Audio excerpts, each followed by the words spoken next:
characters and even the army is like, where's Waldo? That Favorite is Halloween true. costume. Franz Hopper? Man, Yeah, but like, that'd where's be a Waldo as reference. Franz Hopper? Like a mixture of both. Just Yeah. people would be like, "Are you Santa Claus?" No, I'm not Uh, Santa Come Claus. San Fran, not- here comes San Fran, right down Cold I'm an Lyoko old- Lane. Go Leo. Oh my god. Down- Tarantulas and cankerbuts. Lyoko Lane. I lied. Down front. Oh my god. Leading Down- his way. I No, need when to are we know gonna my start speaker. discussing? Down Mm. front Paris. Can you Uh, take this My water channel has now Anita, from been someone that's loaded, so better? now we're officially live. If you can't, well, All then right. Jeremy, Oh, God, does this is it really really Ah, want you like for the you? Subdigitals song. Yeah, that's a Where nice they're Christmas. chasing you, I'm you like back. their moves, getting faster Listen, to this I'll group. say that I started this, but I did not continue it once we went live. I'll say that. Oh. Are you saying you stopped the music tonight? Oh, if we have time, there's also something else I want to watch for Halloween, but we'll see. Oh. It's short. I know exactly what. So only a couple people know. Is it, but it's Kolyoko related. Is it Die Now or Live Forever? Oh, my Yeah. brain went to Scary Godmother for some reason. I don't know. That's my favorite fucking Halloween movie. Yeah, it's a Both of them. classic. I love both of It them. hits so hard. Actually, let's Yeah. just watch Over the Garden Wall. Harry got There's an underrated. I don't want to like hold off on stream. Like, are we still waiting? Or are we gonna? No, we're- like 5? we're live. I'm just waiting. Yeah. We're starting. Yeah. Yeah. Okay. I'll wait to talk about that. What were you- is it- So are we discussing Fifth One, or are we discussing the news first? No, we're not. We're gonna just not do that. It feels like that's what everyone doesn't want to do to start. It was, but it looked like a lot of people got a lot of It's been, stuff like, out I last wonder- night. I now think- since that dropped. Hold on. Doing it now would be kind of late. Yeah. Yeah. Well, I just think as the Well, only late, thing late. we need Hold is on. Late, as in like today, just in like today. That's late today, because it's only been a few. it's No, only been I since mean Monday. like it dropped Monday. Yeah, right? yeah, Like but last that's Monday. yeah, it's still Yeah. almost a week. Yeah. But that was always the because we only talk about Kolyoko on Saturdays, so we saved it till today. But again, last night it sounded like everyone got a good amount out, so it's just we're just gonna It was a great time. All right. yeah. So we're just gonna talk. We're gonna get straight into it and talk about Revelations. And so, Okay. sick. So let's just get to it. So we're gonna start from the top, which is now going to be JT. So All right. have Okay, here we go. First, profile pick and name. I'm in a Swifty mode right now. Anyways, so Revelations. This episode, again, it's a 2-episode situation we're going on when it comes to storyline. This is where we begin with they are getting close to decoding Franz Hopper's diary. Situations happening. Odd gets trapped mysteriously by a mysterious girl trying to call him, which don't know how Xana got that trickery to get him that tricked. Yo, no way. Eva Skinner? Sorry, go God. ahead. Oh my God, Oh. Lazy! God, Lazy. You What an couldn't easy resist, joke. could you? Such an easy joke. Sorry, I Right. had to make the joke. Go ahead. So I will say that this is a very good starting point because this is kind of where we are growing into suspense. Because we're getting to the key, which I'm gonna have a lot to say once we officially reach that episode, but this is kind of the starting point. Great action sequence in Lyoko with Xanified, fake Spectre Odd fighting Ulrich and him turning into like a clone of Ulrich. So Xana was like, okay, dude, now we're on even playing field. Now I'm you. So you gotta be you. And that was crazy trickery there by Xana. Of course, Xana begins to steal the data from that way tower that Jeremy has activated, and finally Franz Hopper steps in mysteriously and gets the decoding process full speed, and they finally make the big achievement where the diary has been decoded. We have locked Waldo's vault, aka from the vault covers. And of course, we get the big revelation. Aelita's not an AI. She's human. Which, the way that it's treated, it's like Star Wars we all love. Aelita, I am your father. So, I feel like it's a good starting point for everything that's going to be occurring the episode next. So, when it comes to a rating, I think I give it an A to helping build everything. An A for as this is kind of the building step towards what's going to come up real soon next. Alrighty.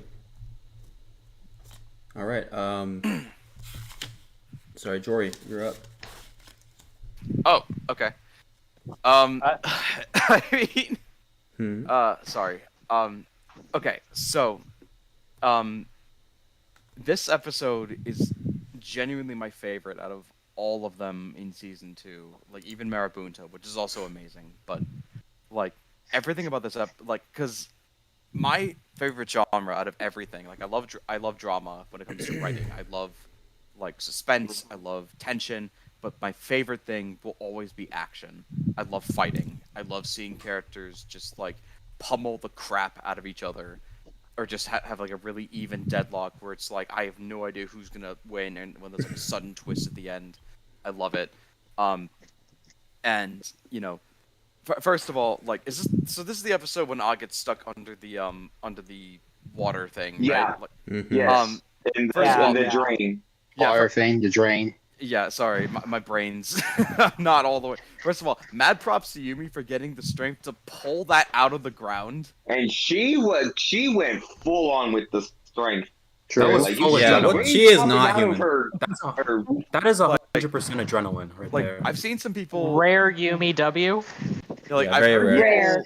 I've heard people Very like, rare. theorize They're that maybe awesome for Lyoko makeup. gives you All right. some kind of like a superpower or something. Like when you leave, like maybe being in Lyoko for too long gives you those innate abilities that you keep A with you. But fight to flight reaction. I'm more Fight or convinced that it's adrenaline. Fight or flight. Thank you. Yeah, but that was amazing. But like, you know, the stakes are really huge. Well, like Xana's like about to like take not just stop them from getting the diary, but be able to access the vehicles, access all of the hidden server, you know, everything, including Code Earth, which would keep Aelita stuck on Lyoko for good. On top of the fact of like, you know, it would just really screw them over. You know, so tensions are huge. Odd is probably at the closest to dying that he has ever been in this entire series, which is saying a lot because, you know, it's called Lyoko. They almost die every episode. But like the thing that gets me the most about this episode and this episode alone is Ulrich versus Xana Ulrich. Bar none. This is just me. The best fight in the entire series. And this is just me talking. I know that's a bit of steamy take for everybody here and anyone listening, but this is it though? I'm saying this is just me. I think it's the best fight. It's so like just in terms of like spectacle, in terms of like coordination, in terms of like just like them just going at it, and just like everything on the line and the pressure that's going on in the background. It's just amazing. I definitely think it's one of the better fights in the series. So, like, I don't think that's a hot take whatsoever. No, like, it's two cyber samurais having a lightsaber battle in the mountains. Like, Lightsaber battle, there you go. You can't beat that. No, it's I mean, it's dope. can, It's definitely one of the but- top ones up there. That's so awesome. And like the animation for it is so good. It's so good. That's where all the budget went. We ascended so far past Yumi versus Clone Yumi. We're just way above that. Yeah. And then that fight itself, like, it was really dumb that Ulrich won that fight and then lost to this tarantula that he definitely would have seen was there. I don't know how he missed that, but whatever. Yeah. That's that's whatever. Because Jeremy was rushing him. That's Nah. why. I know. I don't know Well, why you you give him a word warning. Also, I thought we all agreed Ulrich is like closet ADHD. So Yeah. Not even closet. Yeah. Yeah. But either way, and then at the very end, when Fran steps in, which was it was really unexpected because Brands has not had a lot of moments where he just steps in to save the day. That gets a lot more common later, but this was the first time he really was if he did not step in, they would have lost hard. Then he kind of did, didn't he, in Contact? Making Sissy make that encoded message? Well, he did, but that wasn't a critical scenario. This was okay, I get it. They were in major trouble, and they needed his help. They were going to lose if he did not step in. And then at the end, when it's revealed, and the voice acting and the tension and the tone, where Jeremy's I watched through his diary, and it makes mention of Franz Hopper having a kid, a little girl. I choked up when I first watched that. My breath stopped. I was like, oh my god. And everything clicked. Yeah. I was like, it's Aelita, isn't it? And then it was Aelita. And I remember just my jaw hanging open as a kid. I'm like, no way! So she's actually human! And I'm like, what's gonna happen after this? What does this mean? And then episode credits, and then oh my god! Oh my god.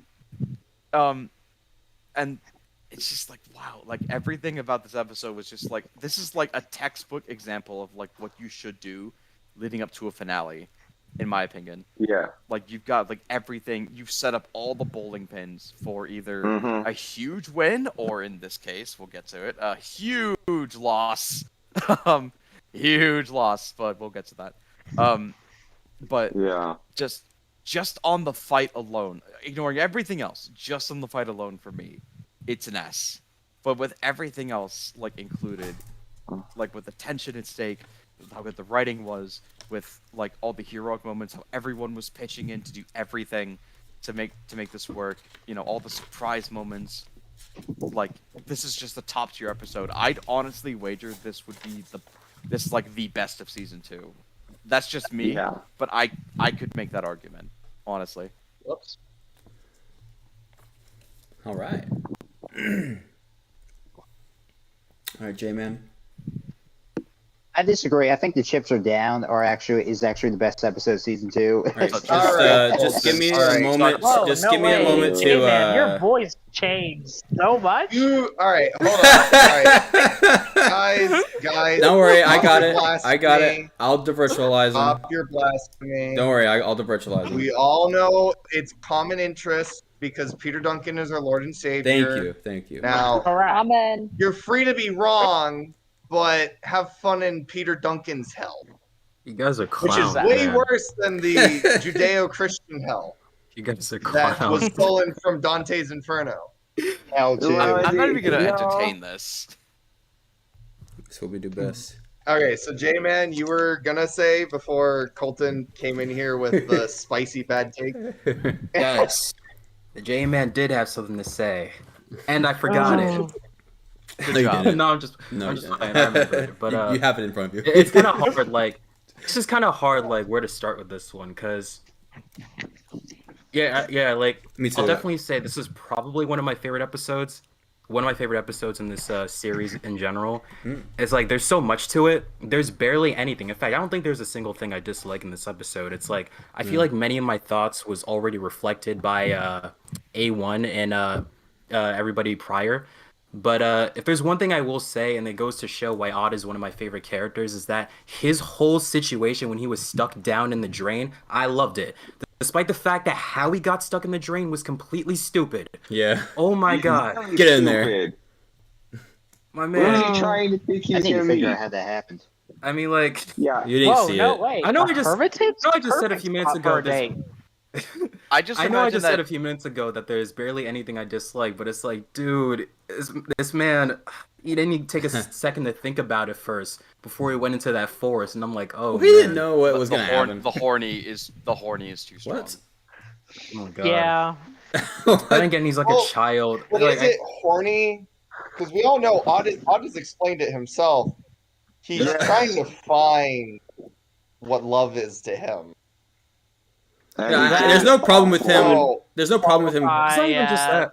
I'm surprised like Aelita and Ulrich didn't like ask like let's say a question is saying you got a mysterious message from somebody that you don't know. Like we should probably go with you first, like just to make sure it's okay. It's like I guess it's not even just an odd, know.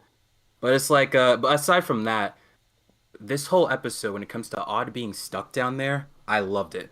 I love this so much, and it's like, and you see, Odd is not necessarily the person to show like too many, let's say, drastic emotions on him because you can feel the desperation he was going through when he was trying to climb up the drain and stuff like that, but he kept slipping off and stuff. It's like I was Yeah. on the edge of my seat watching the entire time, and it's like everything when it comes to the Lyoko fights and stuff like that, I loved it, loved it. Like Ulrich versus like the Xanafied, the polymorphic Spectre, that whole entire fight was fantastic.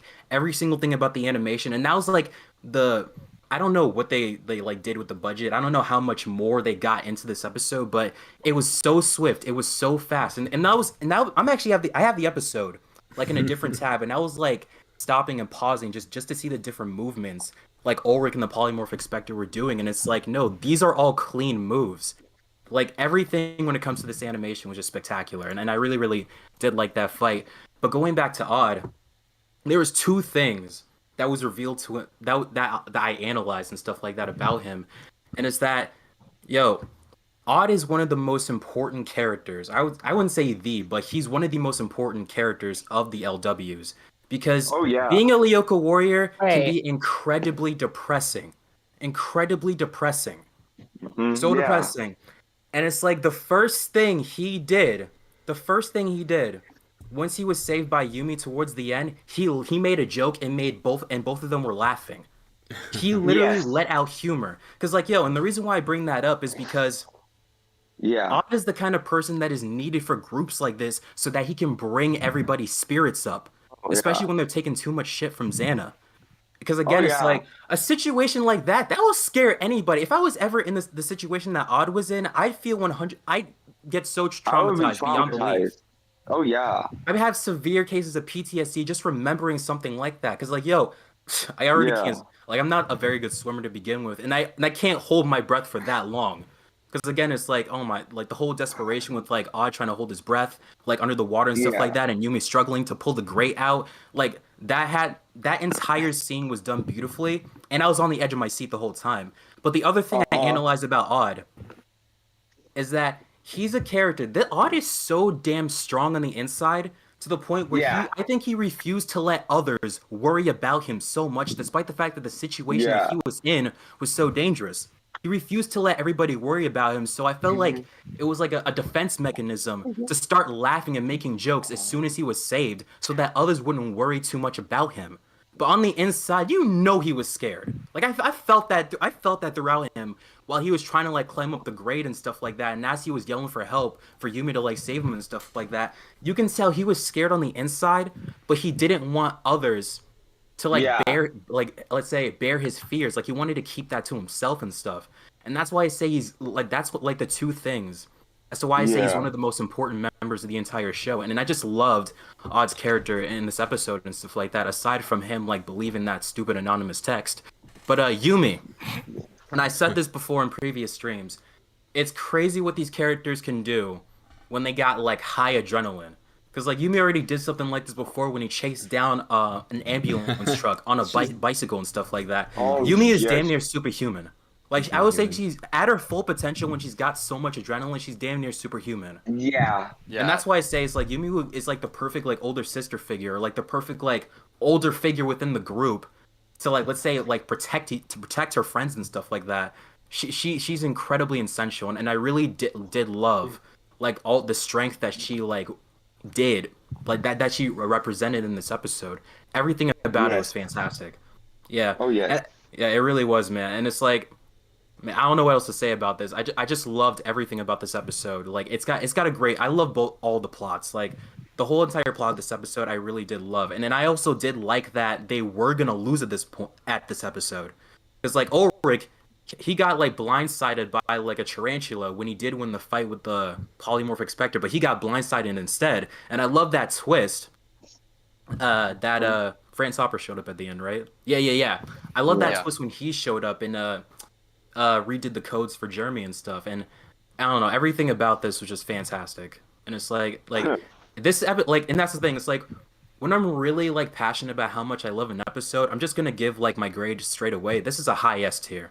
High S. It's easily one of the best episodes in the series for me. It's like this to me is Code Lyoko, like at its best. Like one of the examples of Code Lyoko being at its best when it comes to storylines. Like what was it? Animations, fights, all this kind of stuff. Like the fear of Xana. Because again, if I was Odd in this situation, I would just let them erase my memory. I would just like get out. Like I would dip from Lyoko from the LWs, because this is just too much right here. But overall, but overall, this episode was just fantastic. Like I got nothing more to say about this. It's just great. All right. I like how you pointed out about Odd, because, and I'm going to go into kind of the same tangent how you are with this episode when it comes to the key. This really, you really good at pointing out. Odd, you know what? It made me think back. He's basically the Sokka of the LWs. His humor basically helps relieve the darkness Yeah. and the very stress and the tension. Except Odd has superpowers and Sokka didn't. Yeah, rip. Yeah, but still, Well, he's still- it's that humor. It's Yeah, that all right. strong and humoristicness that's needed. No, I get you. Yeah. For that part, yeah. All right. You know, that kept them still at least grounded and not dealing with the traumas that they're dealing with. Because, yeah, I cannot imagine. Like, it's like, Odd was trapped, literally, and unfortunately, due to his own stupidity, in this sewer drain, basically about to drown in a very confined space. Imagine claustrophobic, water coming in. It is, yeah. And like, that is scary. Yeah, it is. It's scary, and just in the way that he just then comes out Odd after literally Yumi going full on Hulk and getting that thing off was it's insane. And then Odd just pops out a joke again. Yeah, that humor. I mean, who doesn't love Odd? Like, exactly. That's why we all love Odd. Yeah, he's my favorite character in the series, and that moment, just like, again, that says a lot about who he is as a character. If the first thing he's gonna do after he was saved was make a joke. And then also, I forgot to mention Xana. And that's another thing I found out about Xana in this episode. As soon as Odd went into that forest and he like fell for the trick of Xana, he easily could have been killed right there. Xana could have easily, like, what was it? I don't know. He could have easily just killed Odd, snuffed him out right then and there. But he wanted Odd to suffer. He wanted Odd to suffer That's the thing instead. about Xana. Exactly. He's not in the mood to Xana. kill. He wants them to suffer. He wants to kill them, but he wants them to not kill without suffering. Exactly. Like, he didn't want to give Yumi's Odd a a quick perfect like, example of that. Yeah. I somewhat disagree. About what? I think you have to think about sort of, if Odd was dead, the Warriors may have figured something out a bit quicker. Because you have to keep in mind, Xana initiated his attack,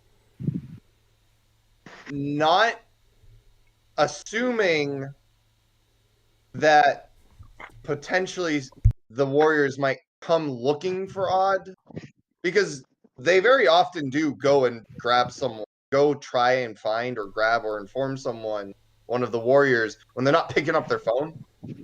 So Xana just straight up killing him and having to still hide the corpse anyways, takes, why not just throw him in a pit, lock a grate over him, and let him drown? And we also need to like, did Xana think Odd was gonna wake up before he drowned?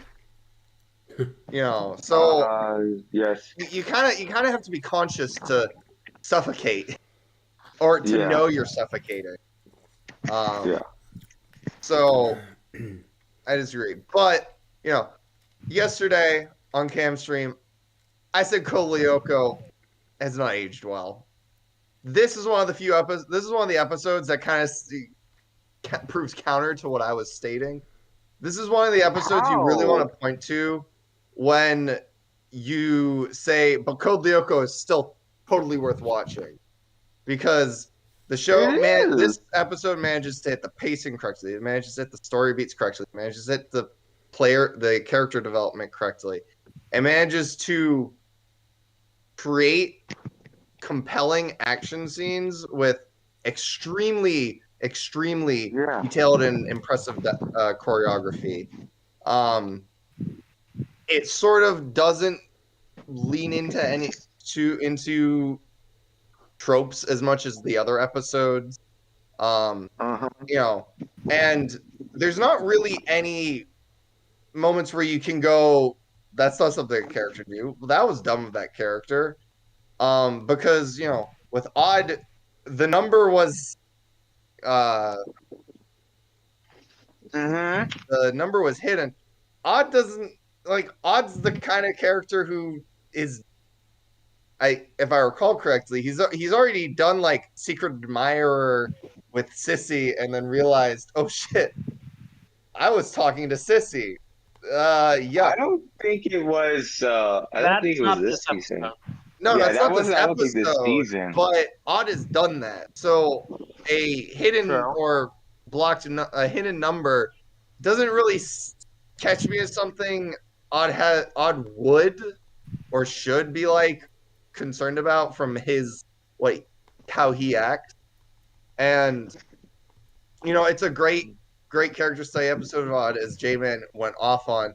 Though I would contend the show doesn't really ever address the amount of trauma the Warriors should be taking on, partly because the show is aimed or written at a 7 to 13 demographic.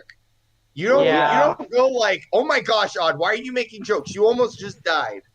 In a show that 7 to 13-year-olds are going to be watching. Because because the parent walks in, hears the dialogue, and all of a sudden the kid's not watching the show anymore. Oh yeah. So, and Odd being the comic relief, of course he's going to be the one who cracks a joke when he dies. Yeah. Because that's partly his role as a character within the show, is to be the one that makes everyone laugh. To be the clown. So he's Sokka, basically. So the show writers deliver that well in this episode, and it doesn't make you stop and go, come on, that's unrealistic. Humor is a very good way to deal with certain types of trauma. I almost died. And then the pacing is good. This episode never slows down. The stakes never feel in suspense. It goes from moment to moment to moment to moment to moment to moment. It's not moment. Aelita's standing outside the tower while the Warriors deal with the last couple Xana monsters that aren't even between Aelita and the tower. Type of pacing issues that the show is quite known for. And it doesn't rest on its laurels. We get from Ulrich getting killed to them in complete dismay and panic, and then it immediately gets to friends helping, and then it immediately gets to success and everything.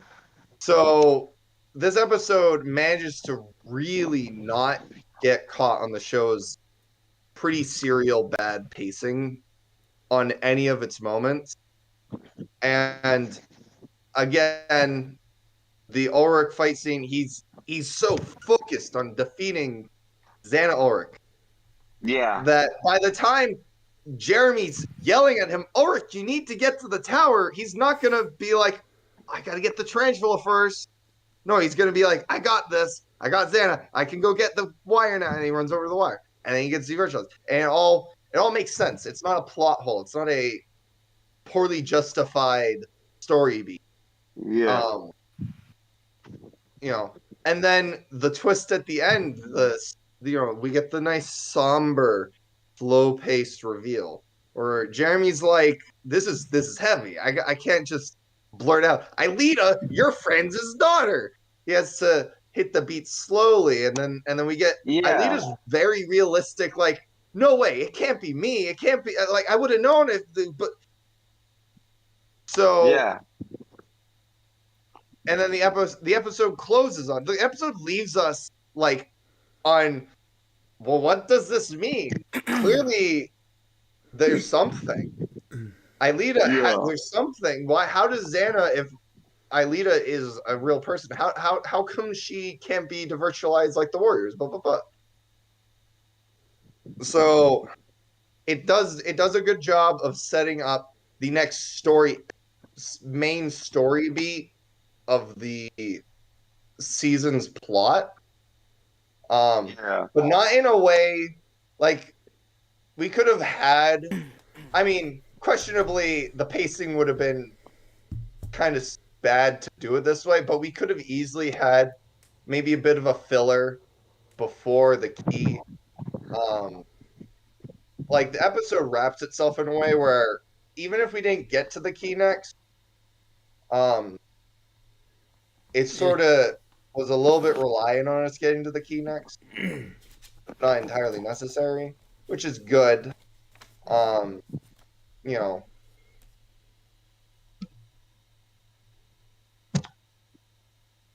Also, we get a little bit of Aelita and Ulrich kind of hanging out, waiting for things to get going, which the show doesn't really ever do much of, especially when Ulrich and Aelita are characters who have a lot of similarities in toxic familial relationships with their parents, especially Aelita, and especially with Aelita and her father, and Ulrich and his father.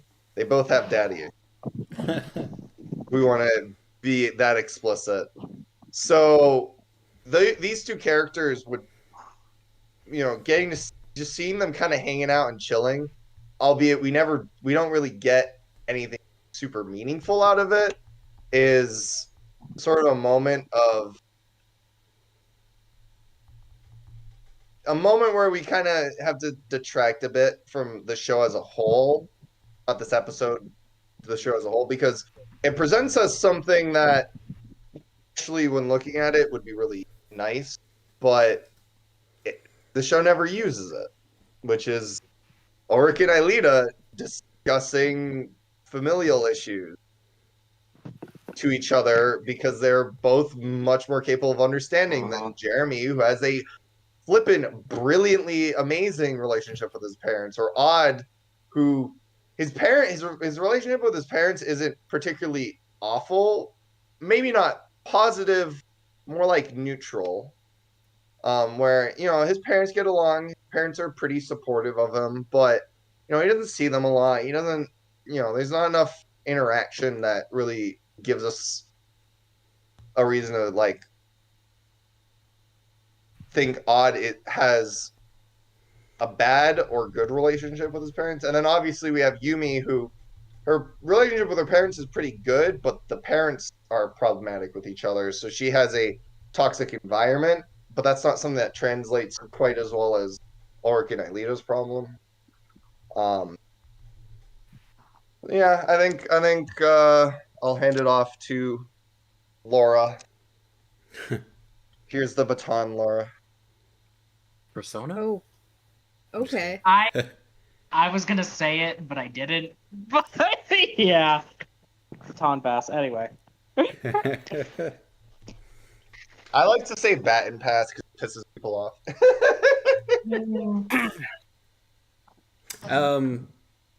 Actually, I do have, Okay. yeah, are you ready? Or No, go for it. I just Go wanted for to, it. yeah, I didn't say anything earlier because I wasn't really ready to, because I knew the most important parts of this episode, but I really had to think about it because I forgot to watch these episodes beforehand. But I'm skipping through them right now. yeah, I so like, literally have YouTube of skipping through episodes. yeah, I guess I did most that of us too, do. but yeah, so like the first thing, was what was it? Let me look back again. Is the Oh yeah, the part when Xana takes over the tower that Jeremy has once again activated. I think it's. I feel like that was a bit. I don't. Maybe there was another way to do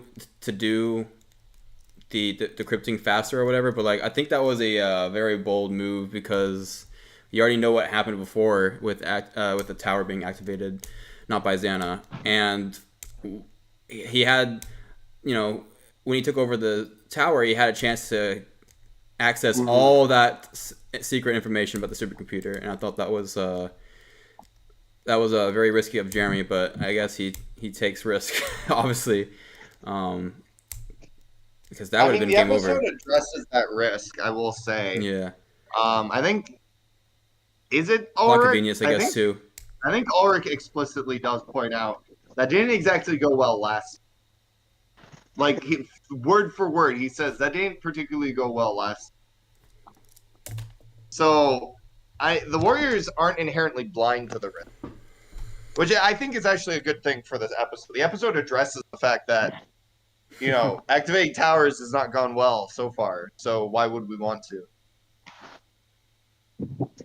Yeah. Okay, you can continue, No, Cam. yeah, Sorry yeah. for interjecting. No, it's like okay. that. No, I'm not gonna do a whole share too much because most of it's been said and more will be said. So I was just wanting. I had just 2 comments about the episode, and feel free to comment on them too. But the only other one really at the moment was, I thought, the when Odd, like when when the fake Odd is the polymorphic Spectre going into Lyoko, or even before Lyoko. It's just funny to me that they think everything is fine and normal, because the Spectre, the voice for Odd is so monotone and just like he sounds like he's like down the dumps. I think it's just so funny because it's like, Odd, are you okay? And he's just like, yeah, I'm fine. He doesn't have a lot of time to ask questions, I guess.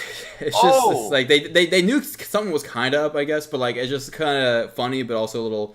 It would bother me a little bit. I'm like, but I guess they will never know. And this is the first one that goes into Lyoko too, which is pretty cool. Yeah. Ulrich actually does a really good job. So I think they actually they compel that plot point really well, Cam, because like Ulrich knows that Odd went to the woods to meet with a girl. Mm-hmm. So to him, Odd's sort of kind of grumpy seeming mood. Yeah, okay, that's justifies fair. it with, Odd's rendezvous must have gone poorly. So he's sound. Yeah. Don't talk to him. I mean, maybe that was on purpose then too, and Xana's just being big brain right now again. Yeah. That's exactly it. as That is the usual. plan. Okay, I literally did not think of that at all of my times rewatching that episode. I just thought it was Xana not, being emotionless with, not knowing. I don't know. I definitely interact. think it's Xana being emotionless, Yeah. but I think it is. I think nice. it's nice definitely when, the other they way give you now. these moments where you can be like, actually, no, this is cooler. I like this. Yeah, plot yeah. point. This Well, is my even if it was headcanon. meant to be that or not, I do like that a lot more than I ever had thought in the past, because that makes this episode even better now. Well, I mean, it's already a great episode. I'm just saying another thing to make it a good episode. I thought that's just Xana getting stronger and smarter. I like that a lot. Yeah. Besides the amazing fight and what was the Lyoko problem with the Warriors? Was it like if they virtualized, they're gone forever again? Because I know that happened before. No, it's Well, just. is there something? It's just. That's not in this episode. There was no stakes. There was no stakes. Okay, I thought there was in that episode. Okay. The stake was Xana taking over the tower. That was the stake. All right. I just wanted to confirm. Yeah. All right. Well, that's pretty much all I have to say. We'll have Wow, some more Cam. throughout the what. I'm disappointed in you. For what?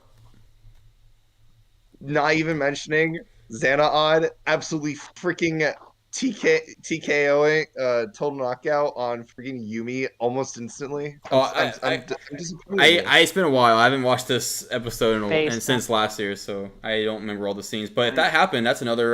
There, make it S, I guess. Yeah, Anyways, Xana just straight up shoots her first in the back. that's how you do it, Xana, my boy. All right, Oh my god. Flower. I felt like I should remind you because you. No, I appreciate that a lot. I appreciate that a lot.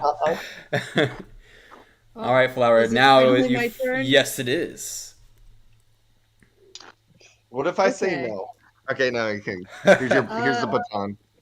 So there's an early scene in this episode that I'm half surprised no one's brought it up, but also I'm just like, okay, I can kind of see why no one's brought it up. But they're in the cafeteria and they're just kind of talking about grades just like very casually, and Odd's like, all right, time to fess up. Like, what'd you get? And we both find out Odd and Ort are C students.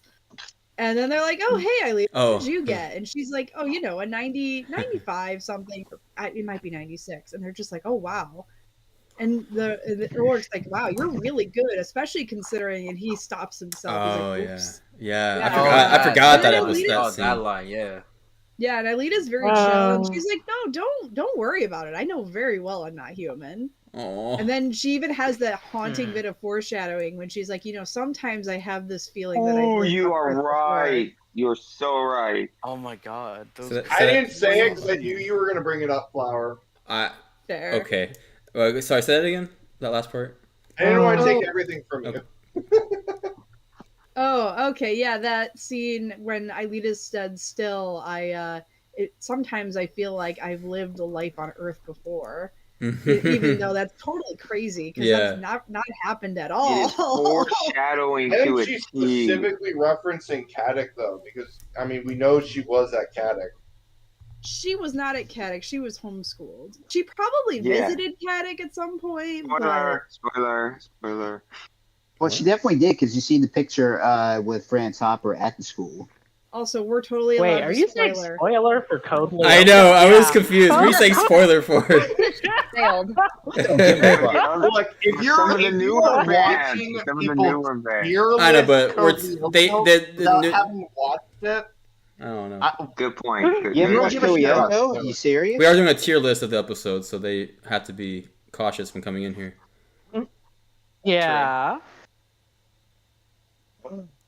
But yeah, that scene is just very. It's such an organic moment. You don't even think about it, but like, especially in hindsight, like those lines from Aelita are just like, wow, that is. You get like her stance on her life before the revelation that she's totally chill with, like, yeah, I'm not human, but that doesn't matter. And that's kind of been like that's the stance that the rest of the LW have. Like, they don't care that Aelita's not human.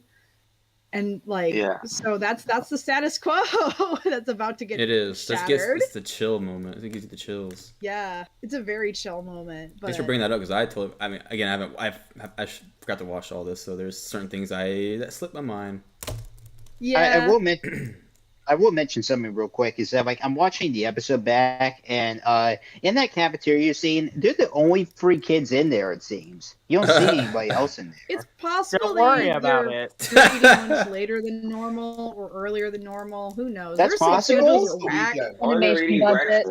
It's the weekend, I'll preface too, so students might be eating off campus for lunch. Well, Rosa's not going to be working when she's not supposed to be working. I don't know. True. This is stuff I lunchtime, everything else. Sorry, just real quick, because in school you have, any school, I feel like you have certain. I don't know how all of them work, but in my experience, lunch is a certain time, like 4 hours and part of the day, and then after it's over, you miss lunch. So I don't know. Yeah. What were you gonna say, Wizzy? Real quick. No, I was saying I think we're making excuses for an oversight. Like, it's just one of those things that they just didn't feel like everybody else. Yeah. I know it's not like an actual it was just a what do you call it, production thing. Like, I don't know. Yeah. But yeah.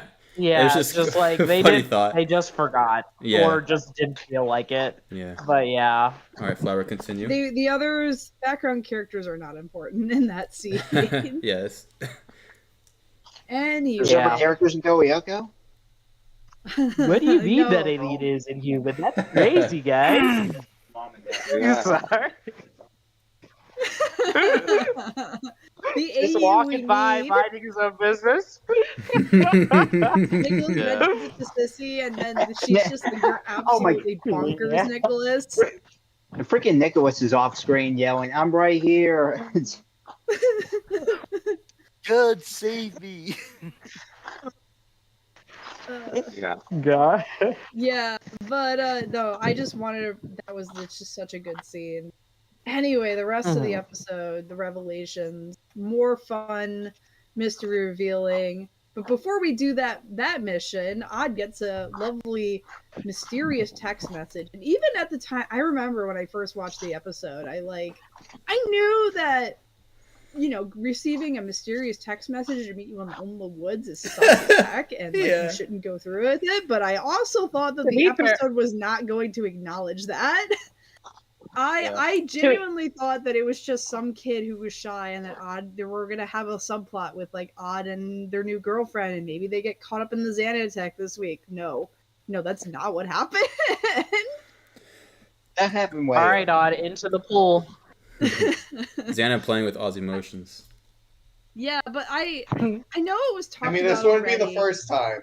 But this is such another like Xana manipulates the warriors like move, and it's such a very good one.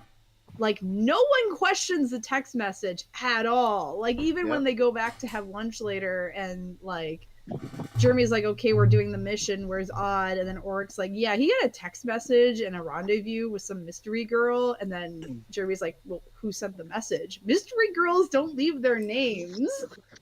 Just like everyone's like, "Oh, all right. I hope he doesn't take too long." Yeah. Thanks a lot. Really smart kids. Yeah. No one questioned it.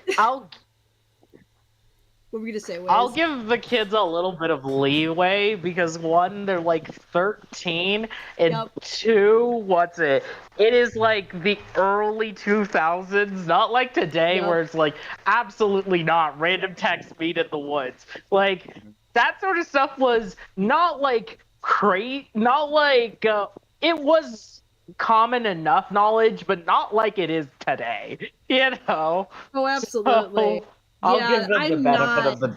I am not faulting Odd or any of the LW for not realizing that this could be either Xana or even just some someone who wants to do harm to Odd. Hell, it could have even been like one of Odd's exes who wanted to like get her revenge or something.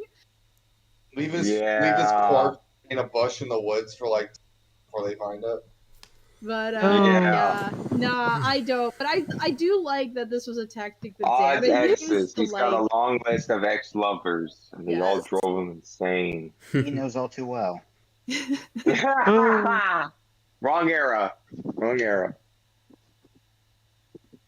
You were saying? Yeah. So, but then Xana takes it a step further as like he sets up Odd in a compromising position where he'll die without Xana having to keep the tower active, so he can quietly deactivate the tower once he's scanned into Lyoko after tricking Jeremy and his friends into thinking he's Odd.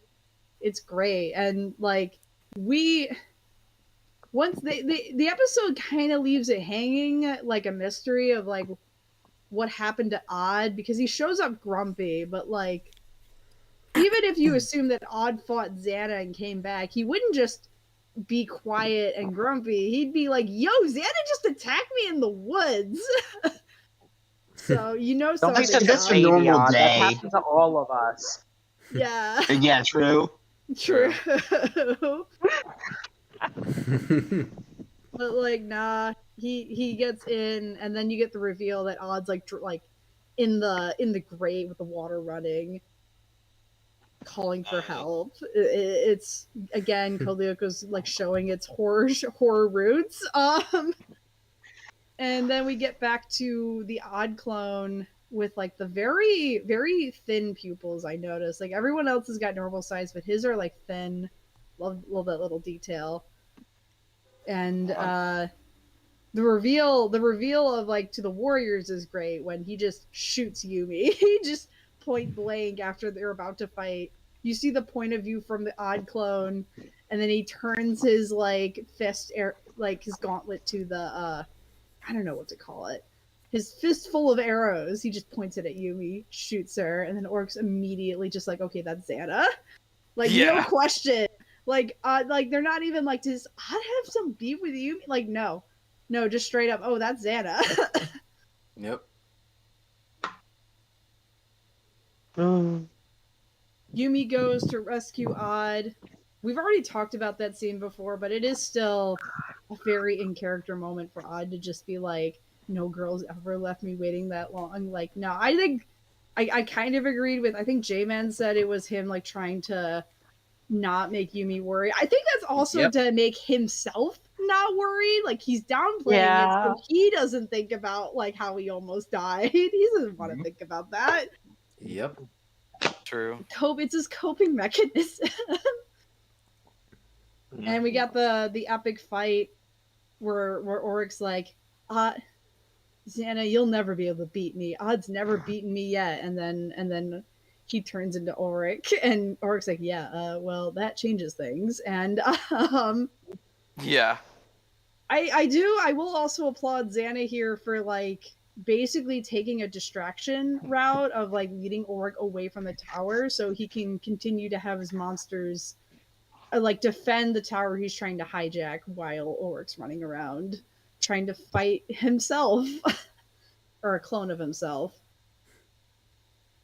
And then the stakes go ever higher as that tower is now, if that tower gets fully compromised, Xana could just undo all their hard work in one go and then some. Like I think the one thing I don't think they mentioned, but I know like that's in the protected database is like, oh, the return to the past feature.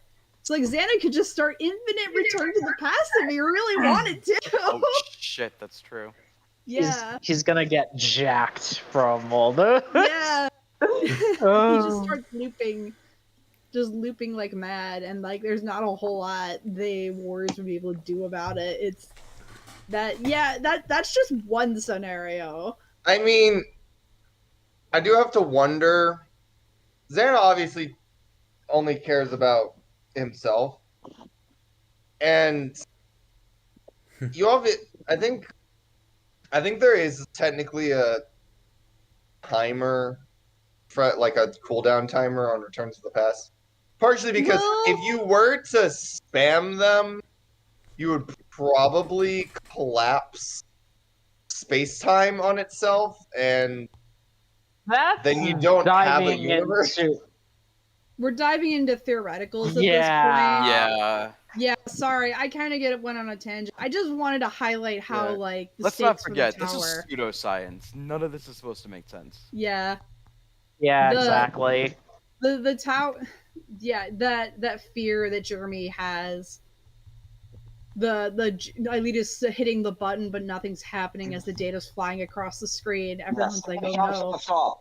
Yeah, Oryx gets taken out by the tarantula, and then everyone's like, "Oh God, Xana's gonna win, isn't he?" And just at the last moment, Franz comes in and helps them out.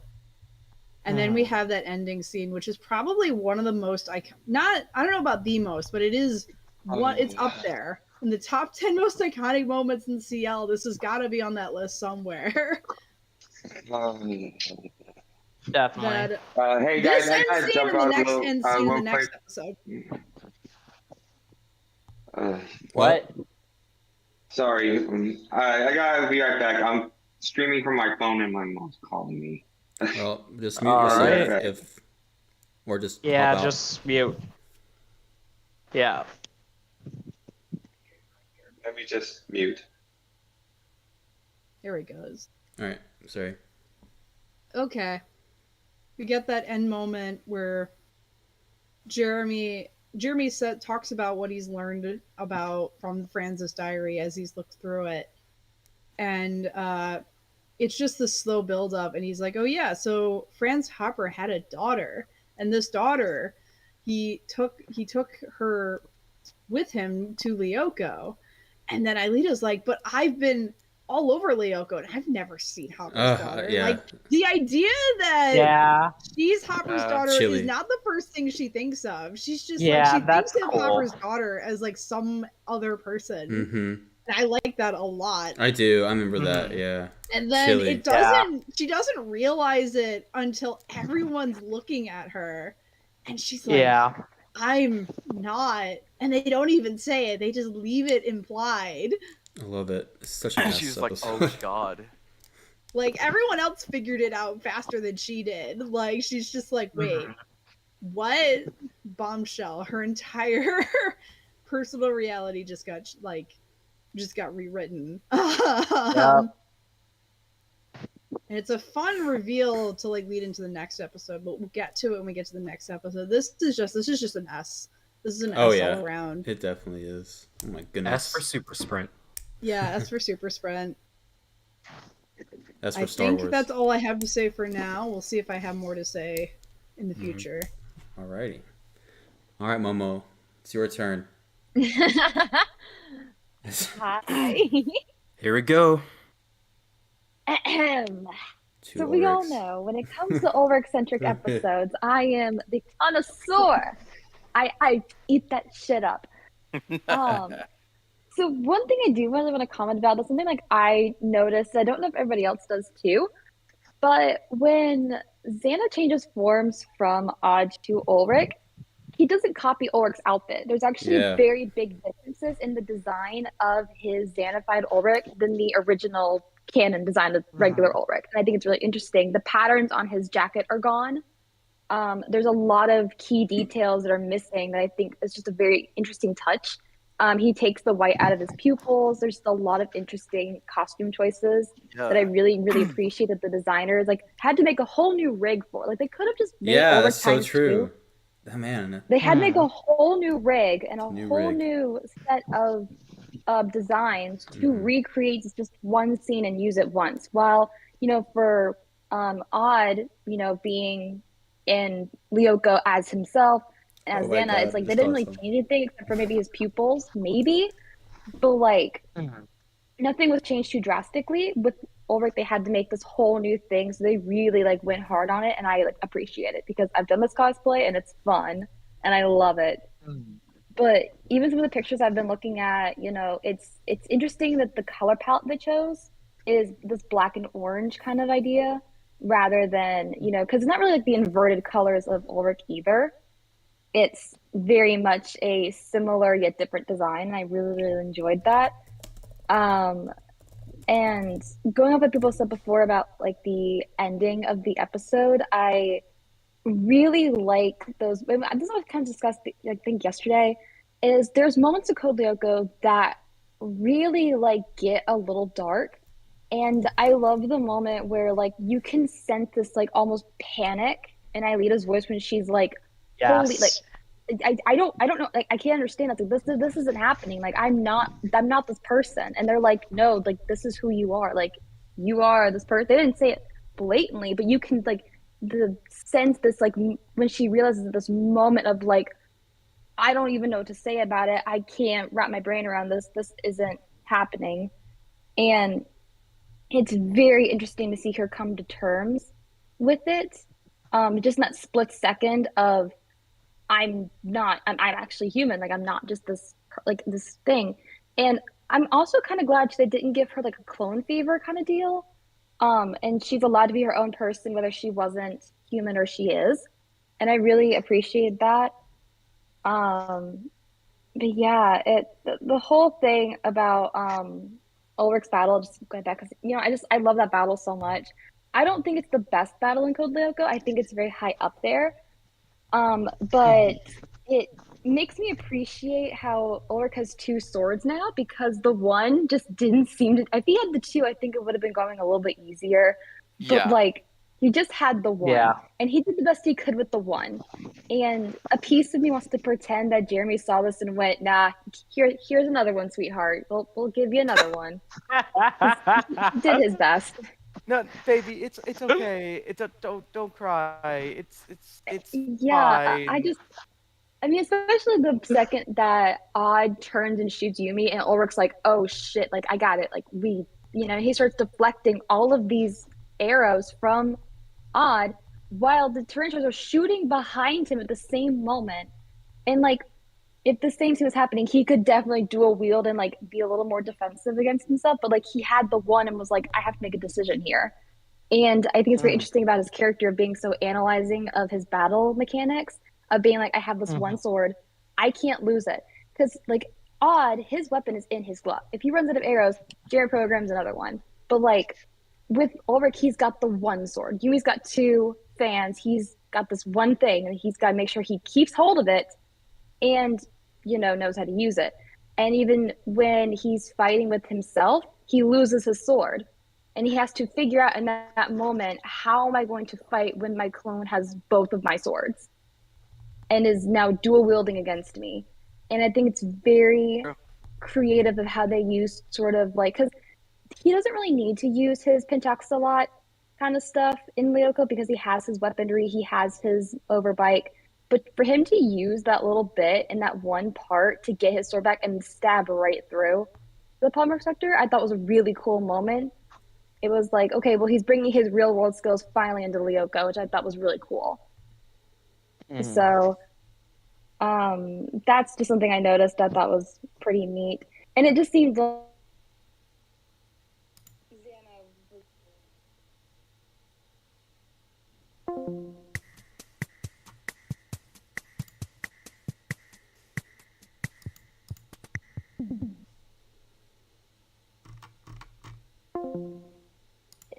I love that moment where he switches and Ulrich does that like really cool animated shrug. I don't know what that is, but that like itches my brain in a certain way. He does that kind of like, oh yeah, I guess that changes things. He like does that little shrug motion and it just like makes me, I don't know why, I just love that little animation they did with that. But yeah, I think a lot of the points had already been said. So like my main thing was just I really appreciated that they didn't cheap out on the design element of his evil self. And I really like how it's not a perfect carbon copy either. I like how it's just a very generalized shape copy rather than they put all of his stupid little details all over his outfit. Yeah. I don't know if I have anything else that hasn't already been said about the episode itself. But when it comes to nitty gritty costume details, that's kind of where I shine. And of course, I really enjoyed the Ulrich battle. I mean, two Ulrichs are better than one. So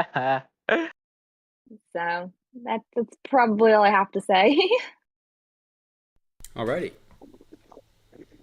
All right, Colton, you're up. Oh, Wow. I thought Colton left. Wait, oh, Yeah. oh, no, that was. It was like, He does not Oh. care. Colton falls Hold asleep on. or something. No, but I do have to say about the Flower did point out that yeah, it wouldn't be a new rig for it would just be new textures. But I thought it was funny after it being a new rig. If it was a new rig, I think that's hilarious that if they did, they would do that instead of making a model for Jeremy. Yeah. There's that money Yes. went. That'd been hilarious though. So yeah, a lot of the budget is definitely went into this episode. Well, at least Yeah, good because they part of totally it. could have cheaped out and just put him in the ship, put him in the episode twice. They could have just used the same rig Yeah. because they did it before with the Yumi copy. I mean, they've done it before with any of the other copies and things like that. But this one, they specifically made a new design and a new Yeah. rig, which I thought I was think they really knew that this interesting. episode was special, and they knew that they wanted to put their Well, foot Ulrich is forward special. with He this. needs his own little rig. He's a You're special right. little guy. But I think they rig hold though on, is not the hold word. on, hold on. I think they knew that they wanted to put their foot forward with this, and especially with the fight, and they really wanted to make it easier for the viewers to know who's good Ulrich and who's bad Ulrich. Like this was supposed to be like a really like defining moment for Ulrich, and they succeeded, if you ask me. I mean, we always knew Ulrich was the best warrior. This episode just proves it. It's one of them.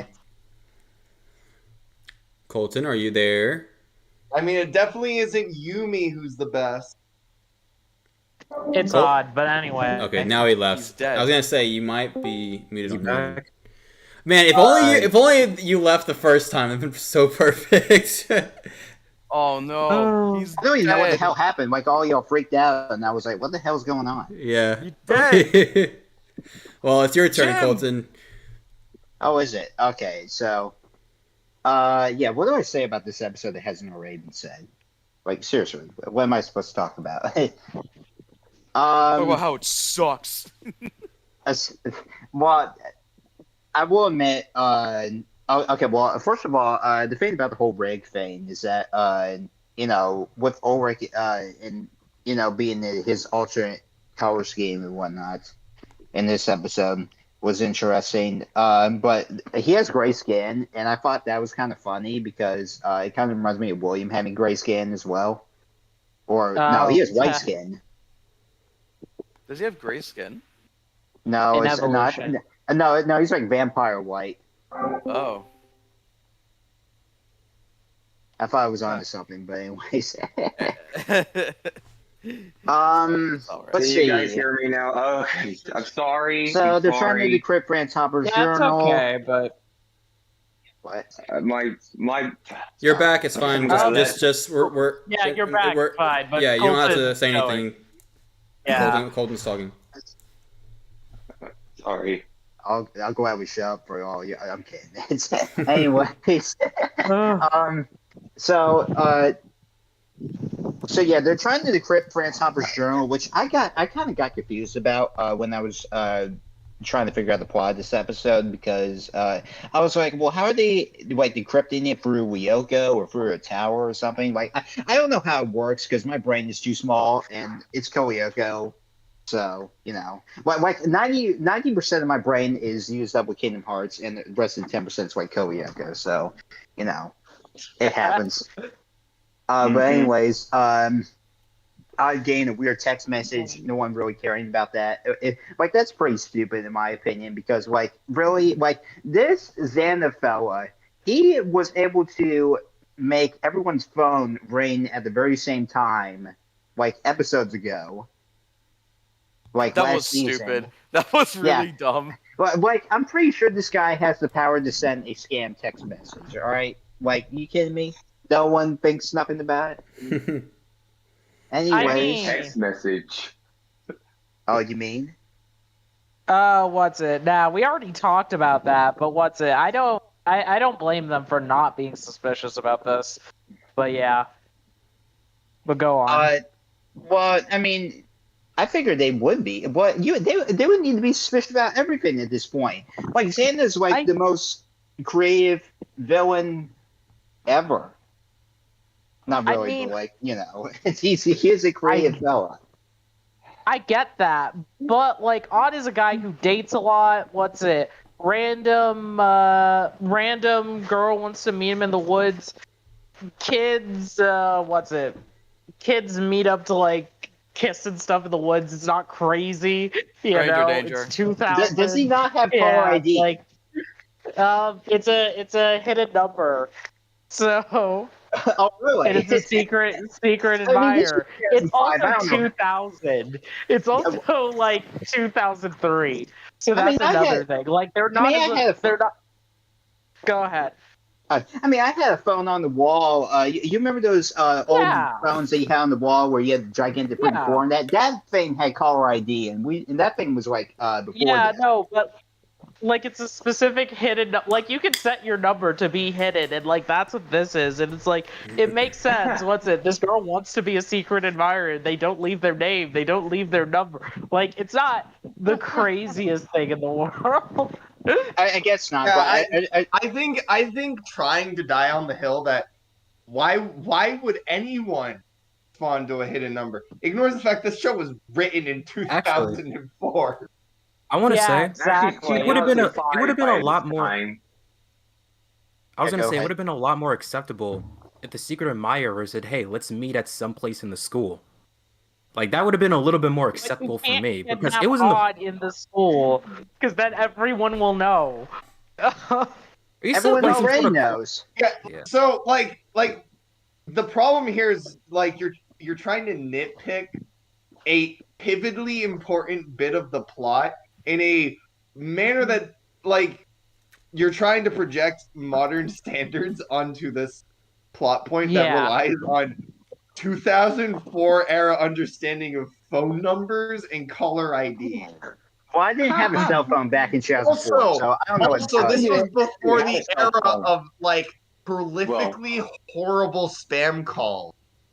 So like Yeah. people just pick up I assume. or pay attention to fucking random numbers all the bloody time in 2004. Yeah, let's Yeah. remember the refrigerator running joke happened for a reason. Yeah. Oh. Yeah. All that right. that didn't just that wasn't just something that someone like made up and just pretended it happened. No, it happened. That's why it exists. It happened. That's a So- great reason it happened. Think about that. Okay. I'll think about it later. I gotta continue. Anyway. Yeah. Thanks, pal. Oh.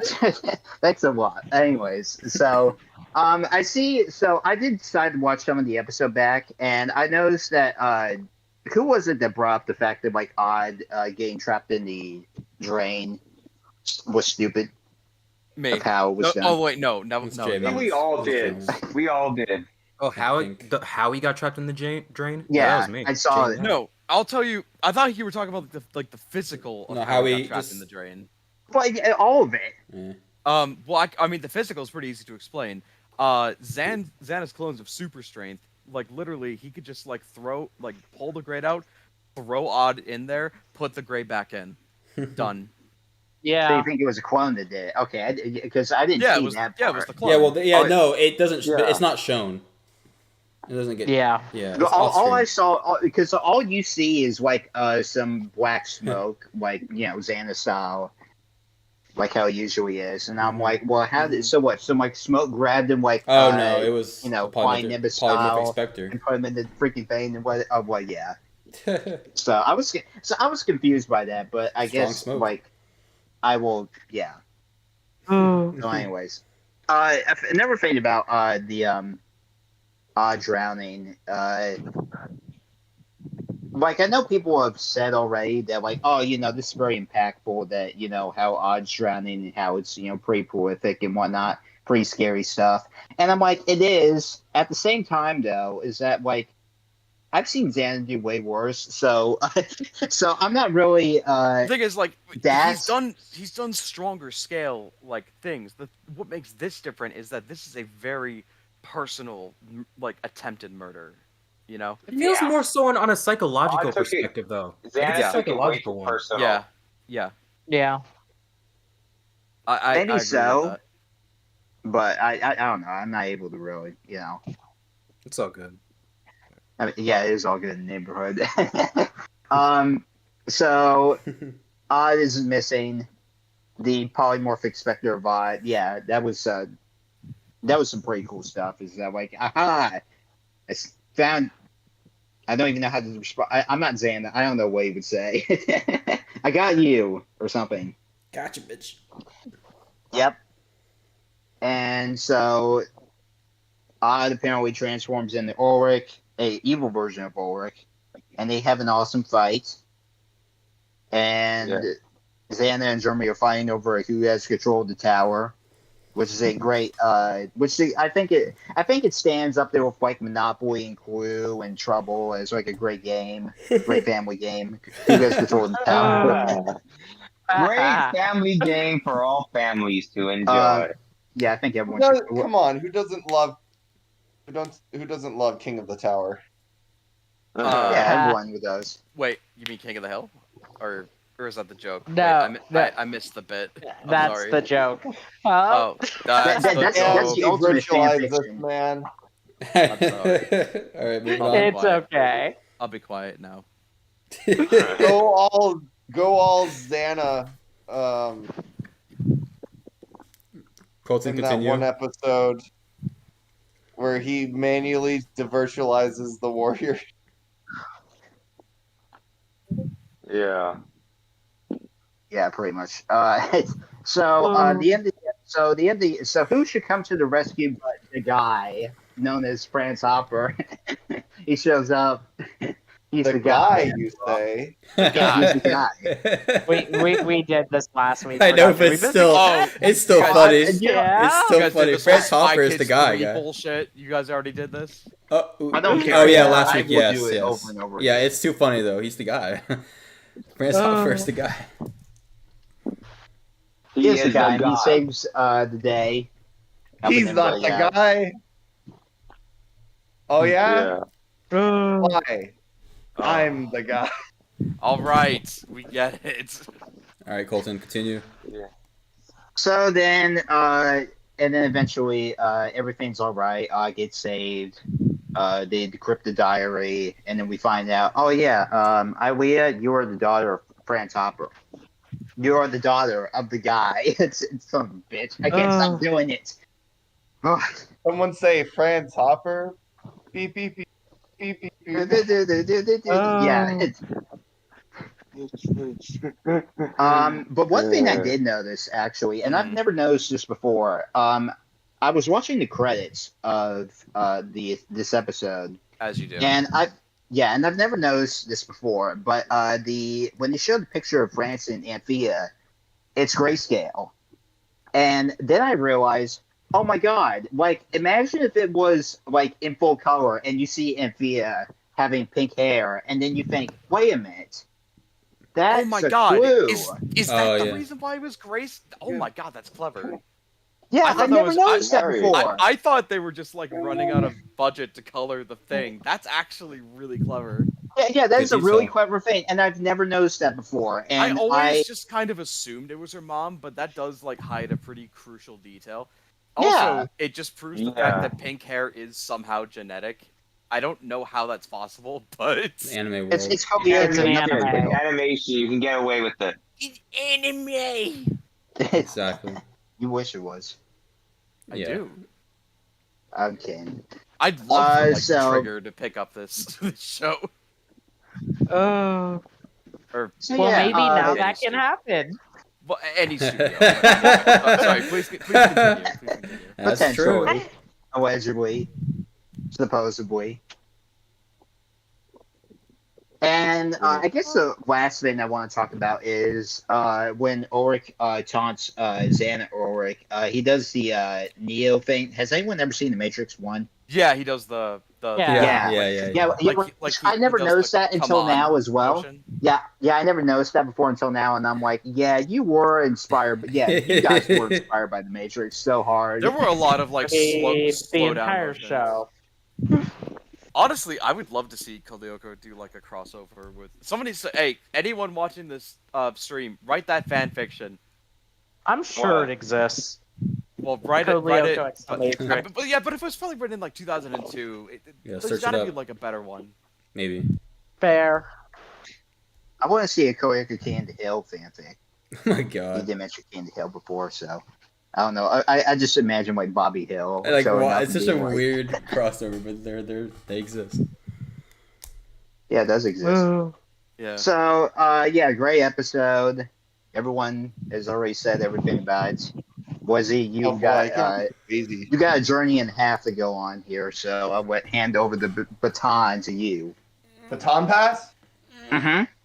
Baton pass. Take over. Anyway, Okay, I'm Wazy. sorry. Your turn. You know, guys, honestly, you've been praising this episode a lot, I knew but it. I don't know. I just wasn't really feeling it. I mean, the fight, it's okay, I guess. Yeah, Let's read Ulrich the- fights Dark Ulrich. Haven't seen that before. Oh, wow.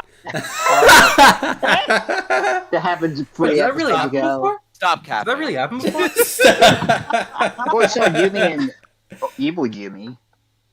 yeah. Exactly. We've seen it. Yeah, we've seen it before. Like, this is. The concept. Okay. No, he's just- yeah. No. Before, Unga- yeah, before all. Unga Yumi. Yumi wearing all white. Usually this is the part where like I bring out something completely new and original that nobody has said about the episode before. But honestly, I've got nothing. It's good. The ending I'd say scene it's with just good. Myleta. Yeah, the ending scene with Myleta is phenomenal. One of the best in the show. Yeah.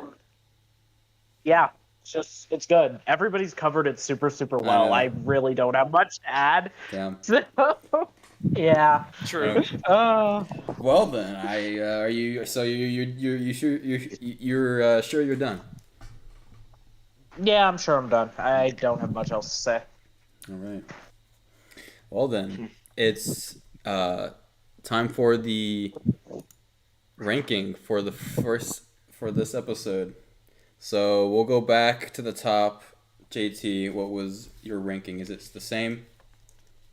Yeah, it's A. Again, I got more to say coming up next.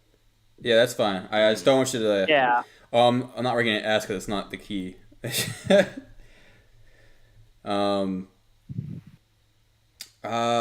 Jory, you said S. Yes, and I'm sticking to that story. Honestly, if we could get Yes, S S. pluses, I You give it an S can. plus. Then all right, S plus. I will. I will say S too. I was giving it an A right at first, but I definitely do an S. J-Man, you're an S. Yeah, man, this episode was spectacular, and it's like everything That's for about it to me That's again. for spectacular. Exactly. I was gonna say that, but Yeah. it sounded too corny. But anyway, this, as I said, this episode represents the best of Code Lyoko. It's one of those episodes that's definitely up there. And it also, and I can't believe I didn't talk about the ending scene. The way that this episode ended was damn near perfect. It really was, Oh man. yes. Mm-hmm. Absolutely.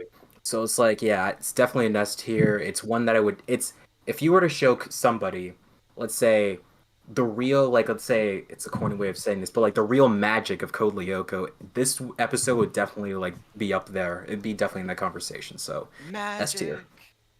106 point. I'm sorry. Anyway, I'm done. God. Dylan, what's your rank? Dylan. I had to go to the bathroom, guys. S plus. S plus. S triple plus, actually.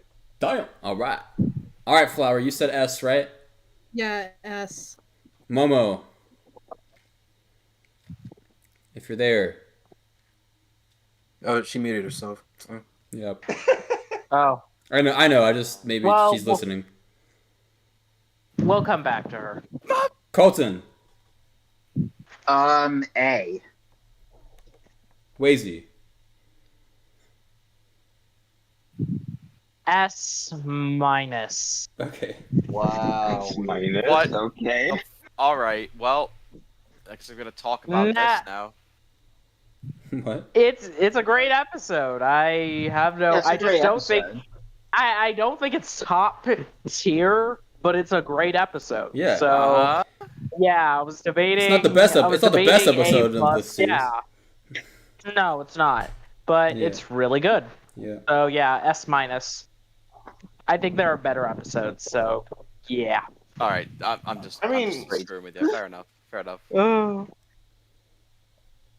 Okay, just give me a second here. Where is that one?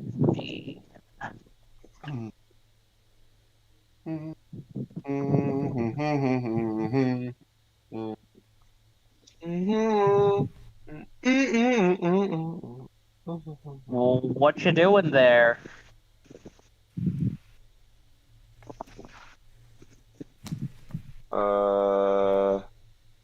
Waiting. I don't know if he's talking Well, to me. yeah.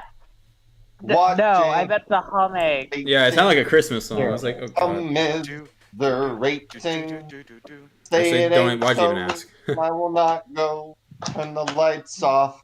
Getting Kim to monetize. Nah, nah, nah, nah. Totally rip- the musical. If we No, sing the no, Korean no. theme song, I'm we not will doing get demonetized. No. No, I know a way to Oh. get you monetized. You got that James Dean daydream. Okay. All right, come on, guys. Let's sing the Code Lyoko theme song. A one, a In two, French. Here we are going far. Going To, far never to gonna let you stay. down. Omelette du fromage. This is how you get the girl. Someone on the subreddit just posted how the theme song sounds a lot of like how you get the girl from Taylor Swift's 1989, All right, which it guys. actually Everybody is. I knows found a the main mashup. theme of Code Lyoko is "Here we are going far to." Say more that we love. Oh, no, no, no, no, no, no. It's "Here we are going far to." I keep. He's- I think she's I away. keep stopping because I'm gonna laugh. Wait, so are we like taking a small break? Is that what we're doing? No. Yeah, like what's We're going on waiting right for We're now? sort of waiting for Momo. Momo to come back. Okay. I guess she's yeah. away. So I guess while we're here, did anyone actually watch Spy Kids 3? Because I actually really liked that movie. Yeah, it was a really I good have movie. seen multiple. The I whole have I seen the- remember multiple seeing it in times. theaters The with whole the glasses. series, the whole trilogy. is Dude, really they good. showed that too many times on Yeah. Cartoon Network. Like, I definitely watched that. Wait, what? Yeah, They that's did? I why remember Wait, watching it in the On movie Cartoon theater. Network? Okay. Yeah. Watch. Yeah. It was on there plenty I of times. do not remember that at Cartoon all. Network. Cartoon Disney Network. Channel, yeah. Wait, but Spy Cartoon Kids. Network. Oh, Hold well, on. yeah, I Did you think guys maybe know it that was there's a Disney movie Channel. called Spy Kids Armageddon? Yeah, Yeah. No, came out I not have too no long idea what ago. that is. It came On out Netflix. this year. I did not know The about heck that. is that? Is that supposed to be I a? knew. What the heck? I Oh don't. no, that's a reboot. That's a reboot. Oh Reboot. god. It's a reboot. I mean, I know there was with, sort of like a continuation of Shark Boy and Lava Girl, but I had no idea about the Spy Kids. That We can didn't be work out. heroes. I'm so I heard about it. Was it bad? Yeah, at least the That's Shark Boy funny. and Lava Girl. Yeah, it's not The great, Lava Girl but got older. Is that the original actress of Lava Girl? Yeah. Taylor God, Dooley? yes, I think she did Lava come back. Girl came back, but Shark Taylor Boy did Lautner. not because Taylor he- Lautner. Yeah. Wait, Yeah, Taylor he, who? Really? he was Lautner. too busy filming the "I Can See You" music video with his ex. The vampire Also guy. too busy Or the trying to werewolf get guy. over the fact that he played Edward Cullen. Oh, so you do know who he uh, is? Undertale. I'm sorry. I know it's God. fine. What? Actually, yeah. I Of don't course, know. we know who he is. I listened to the song oh, it's back on to Netflix. December. Yeah, I mentioned that. I'm looking on Google because I'm like, maybe I should watch it with my friends because I haven't seen it in years, and I'm wondering if it's like actually good or so bad that it's good. Is Mo? That's a movie that's so bad it's good for me. All right. So we're still Off topic. we're still waiting on Momo, but what we're gonna do here is I think we're gonna go ahead and just move on. Oh, wait, she she put said M. us. Okay. All right. Well, never Okay. mind. Let Just me in time. Yeah. There you go. Just All like right, the let me, episode, just in time. Okay. That's for true.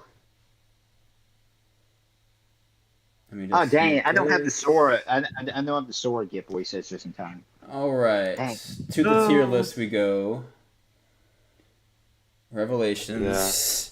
I Where is got. Momo? We have Up the tier list. we have 2 S plus, an S minus, 1, 2, 3, 4 S's. I guess that could be like. I guess that would be in the middle, and then 2 A's.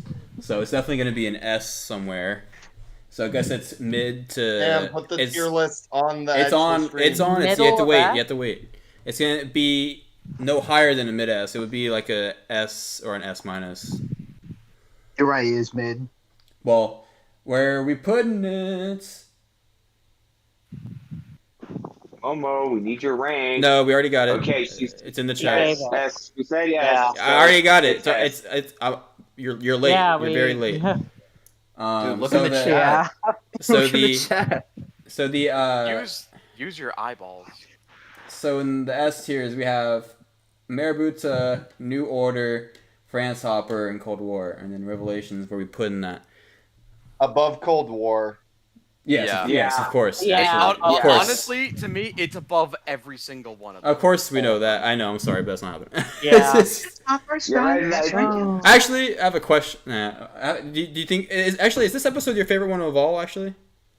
Of season 2. My Oh, season overall 2? favorite one is always going to be Oh, Ghost Channel. Okay, I was curious. Yeah. I feel like I'm I hearing mean- more about this than the Ghost Channel from This you. episode is definitely tied with Friends Hopper. It's just a I matter think- of do we all agree it goes before or after it?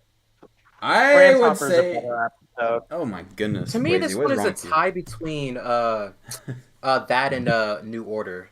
Like, I'm trying to decide Oh, which one I Cam, like other more. side of Cold War. Yeah. Other side of Cold War. I, Yeah, higher than Cold Yeah, War. No, it's Higher the Cold stream War. is a little more delayed today because earlier in the stream it was lagging. I had to close some things, so just wait a little bit till it catches up. But right now I have it right dead in the middle right now. But we need everyone else's. So Jory wants it on the top. J-Man, where do you think it should go? It's a tie between that and New Order for me. I have no idea. Like, you might have to It's a skip hard me. one. Gotta Yeah, think it's a about hard this one because like I think it's either for me it's either the second or third. Yeah, because it's like I like it better than France Hopper, but again, it's like Yeah. New Order. It just did so I many know things right. I know and New it's hard Order to is like is the Yeah. best season opener. Yeah. What about Dylan said just about at least above Cold War. What do you think about? Do you think it's better than France Hopper though, Dylan? I say they're equal. Oh yeah, you And- did say that. Essentially, that means with regards to me, either side is essentially the same. So really, like, if everyone's like, we're gonna put it dead center, I'd be like, I don't have any complaints. If everyone's like, we're gonna put it before Friends Hopper, I don't have any complaints. Okay, I got you. But if someone's like better than New Order, I'd be like, sir, I'm gonna have to get Peter Duncan on your ass. So I'm gonna have to call the police and tell them that you're under arrest. For Okay, being Flower. I want to. What do you think? There's like so much debate over this. I know. I want to know what you think. That's why we asked. Not our over the favorite ranking, but where tiebreaker. should be in the material list. It's important. Okay. Important, there it is. Very It's important. S This for is a good superstar. I think you're the only one episode. who cares. I think it probably would be lower on the S rank, honestly. I like it a lot. Yeah. How low are we talking? It can't be lower than I think I above would Cold put it- War, below Franz Hopper. So Below- like in between after? those two. Okay. Yeah, I put it there. Yeah, right there, center in the middle. Perfect. No, I think it should be. I think Franz Hopper should be to the left of You Revelation. sure? I think Franz Hopper is a little better than Positive. this one. Okay. That's crazy. But I'm gonna go ahead and put it there because that's what it sounds like. Everyone. Well, it's. I mean, I think I'm we're clearly outvoted on this one. Yeah, you are. but- It seems that it's half. Right. It seems like it's half above Cold War and half above France Hopper. So. Actually, what about you, Colton? It's- I do not care. all right, then I'm gonna keep it where it's at. Thank you. Yeah. All right. Well, we can at least agree that this is the best fight. We didn't say that. I mean, yeah. Maybe of the Let me- season. Yeah, let me rephrase that. Maybe of the Let me season. rephrase that. It is the best fight of the season. Yeah, of the season. Guys, Yeah. I have my we thoughts now. Like, are all distinctly forgetting. We are all distinctly forgetting the episode where Ulrich kills Yes. the Colossus. Yeah, he has a lot of clutch moments in that season. That's what I mean. It's not the best. Oh, everyone fight was talking about episode. I don't know. Spoiling, I no felt one- like I think it was a little anticlimactic. Let's not talk about that. That's for later. Ulrich is the only warrior who has defeated the Colossus, guys. Yeah, that gives Okay. him an edge on We'll save everyone. that when we Okay, get it to only the- it only appeared twice. So Yeah, or Not 3 a- times When it actually. comes 3 times. to- Yeah. I guess Yeah. it's just Killed it me once. here, but it's like, Hey, it's even still- though I really it's a do love Revelations, I think New Order beats that one out just by a little bit. No, I can New agree Order with has that. it has way too many more good things going about it than Revelations. Yeah, I agree. To me. I just can't. I just like as good as France Hopper is. I think it's crazy that I can't see it. I mean, again, I didn't get to rewatch Revelations before stream, but I feel like it still would be better than France Hopper. All I know. I'm gonna I say know is the that stakes fight- in France Hopper was so important last week in stream, which I understand a lot, but it was just more entertaining to watch. I get. I think they're both. All I'm They're gonna equal. I would say have to agree with is- Dylan actually. I think they're because both episodes are like entertaining throughout the whole episode. So I don't know. I can't really. Oh no, guys, the battery. Maybe France Hopper has a slight edge to it, but the battery. it's hard. Oh god, I gotta move. I gotta move to the bed. Hurry. Okay. But Fight Wizzy, scenes real quick. aren't everything. Franz Hopper's just a stronger episode across the board in everything but Yes, action. yes. But action. Okay. Well, Yeah. All right. Like I said, Alrighty. I mean, but that's the thing. Like, we're all making our group tier list, Yeah, so we yeah. all have to like. Yeah, exactly. So No, you I know, agree with that. I would, and I mean, they're both an S. We aren't really, we're obviously ranking within the tiers, but like Yeah. Mm-hmm. some of us would just be like, it's an S. They're all the same. They're all equal. I'm putting them all in S because Yeah. they're just good. Where for the sake of we're ranking within the ranks. If we had S plus S minus A plus A minus, like then maybe there'd be debates, but All right. Let's start on the key straight away. finally. All right. Okay. Who JT. Going to the Oh. key, baby. this What? one's gonna be divisive. All right. All right. JT has the floor. All Forever, right. by the way. The key. The key. The key. The key. Okay. Yes. This episode is special to me. This episode is the reason why I love Lyoko. This episode is the reason why it's the best season finale of all time for me. It is the reason why I still love animation to this day. I don't think I would have stayed loving animation if it wasn't for the key. This episode has great strengths to it. It was not afraid to push boundaries in children's TV, especially in America. We have to see. Okay, there might be others, but for me, particularly, for my experience, it pushed a lot of boundaries.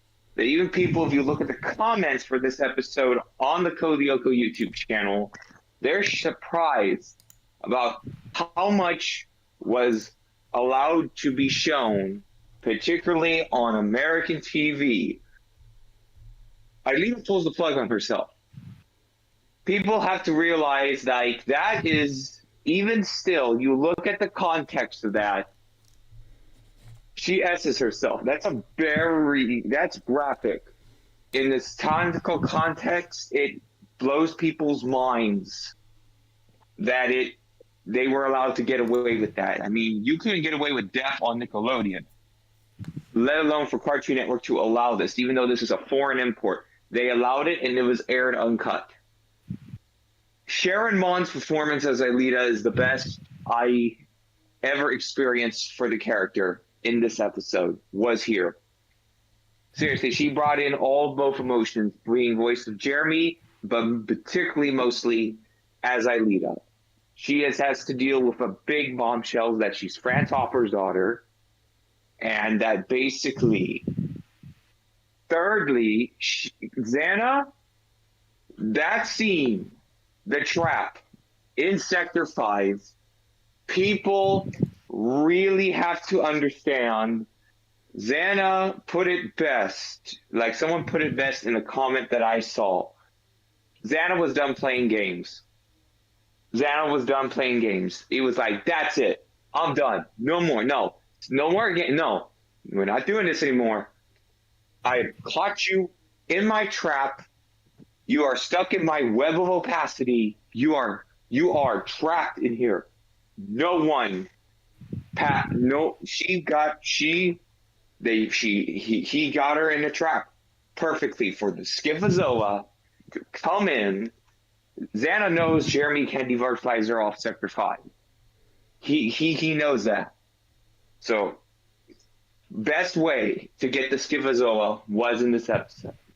And particularly more, we had the greatest, and I'm putting in a Taylor Swift quote, a sonically cohesive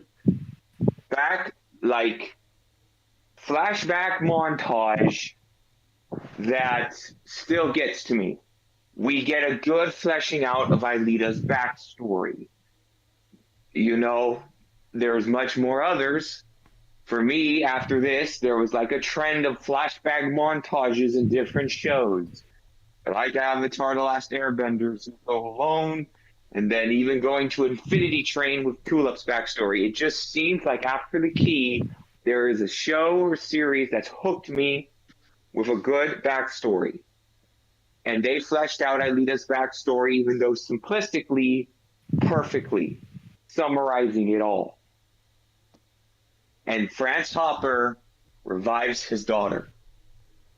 Again, just the pacing, the way this is how a season finale should do. Build suspense, grab in your audience. It did it immaculately. Seriously, again, like this was a sonically cohesive season finale. It just blew my mind how much was just put into this, like 30 minutes. We had to remember Lyoko was put in the span of a 30-minute time slot. And they executed it perfectly. Miraculous can't touch it. It can't touch it. Yeah, it might have been a last resort, but seriously, just this episode's special. It put into me that shows can push boundaries like this. Like Avatar, this show, Avatar: Last Airbender, Infinity Train. It really set the standard of what I wanted to see in an animated series. And that's still a standard that I drive into. That's the standard I put on shows like Adventure Time, Steven Universe, OKKO, Infinity Train. Even in certain animes, I put it into the standards that started with The Key. And gosh darn it, it still holds up well. This is where Lyoko reached its peak. This is where we were reaching stratospheric levels here. This is where the Lyoko really captures you. Like, this is how much this show did. You know, I love this episode so much. The voice acting was great. And again, putting out to what J-Man said about Odd's humor helping to relieve the pain and also the audience. Right after Aelita is revived after being drained from the Skipazoa, the flashback montage, getting revived by her father, we cut then to Jeremy's room, and he says, "All right, can someone please stare at me before I have a heart attack?" And then Aelita shows how much her father had sacrificed himself, and then yeah, okay, please, there's something with, okay, thanks for that. Just wait, yeah, I have my heart attack, and he just lays there in the bed. Like he again, like Odd's like Sokka. He puts after so much, he's there to give a good comic relief for us to kind of relieve us from already the suspense and tension that we as viewers had to experience with that episode. Like again, just shows how Odd is strong. And again, just really seeing this human vulnerability. We're now officially in the zone. Aelita's not an AI that Jeremy virtualized, an AI waifu. She was a real human being. That is the biggest strength that we have to display, is that this is where Aelita, being an artificial intelligence, that's gone. She's a human. And her life on Earth was rough. She had her mother disappeared. Her father created this supercomputer, insane, gets the FBI goes after them, and they virtualize Lyoko.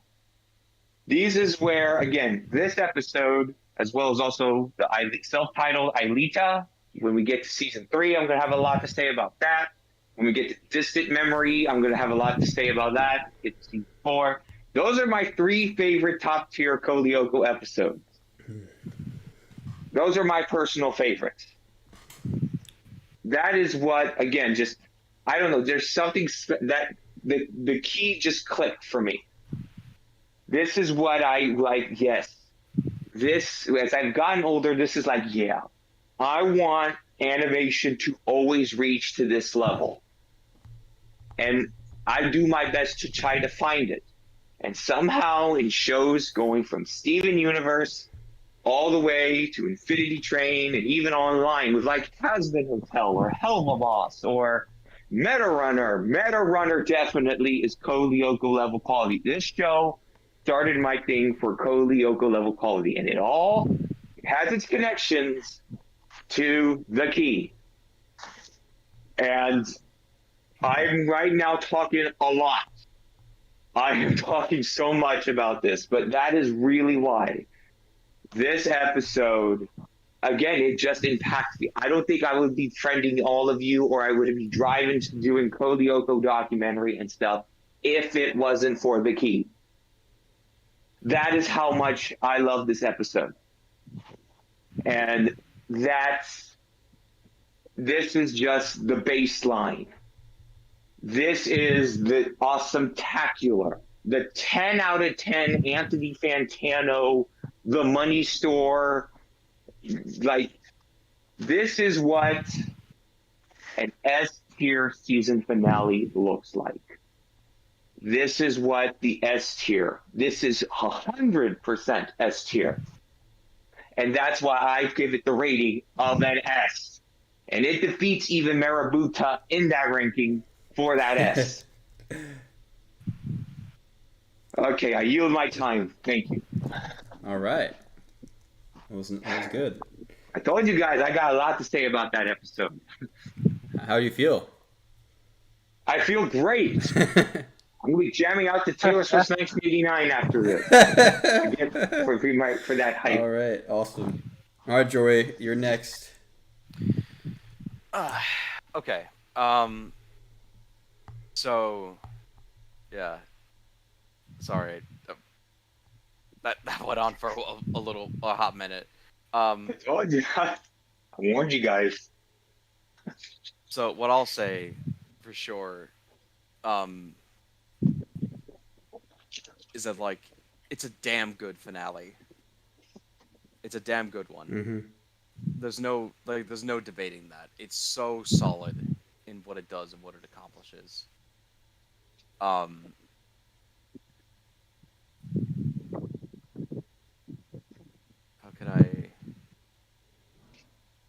How do I say this?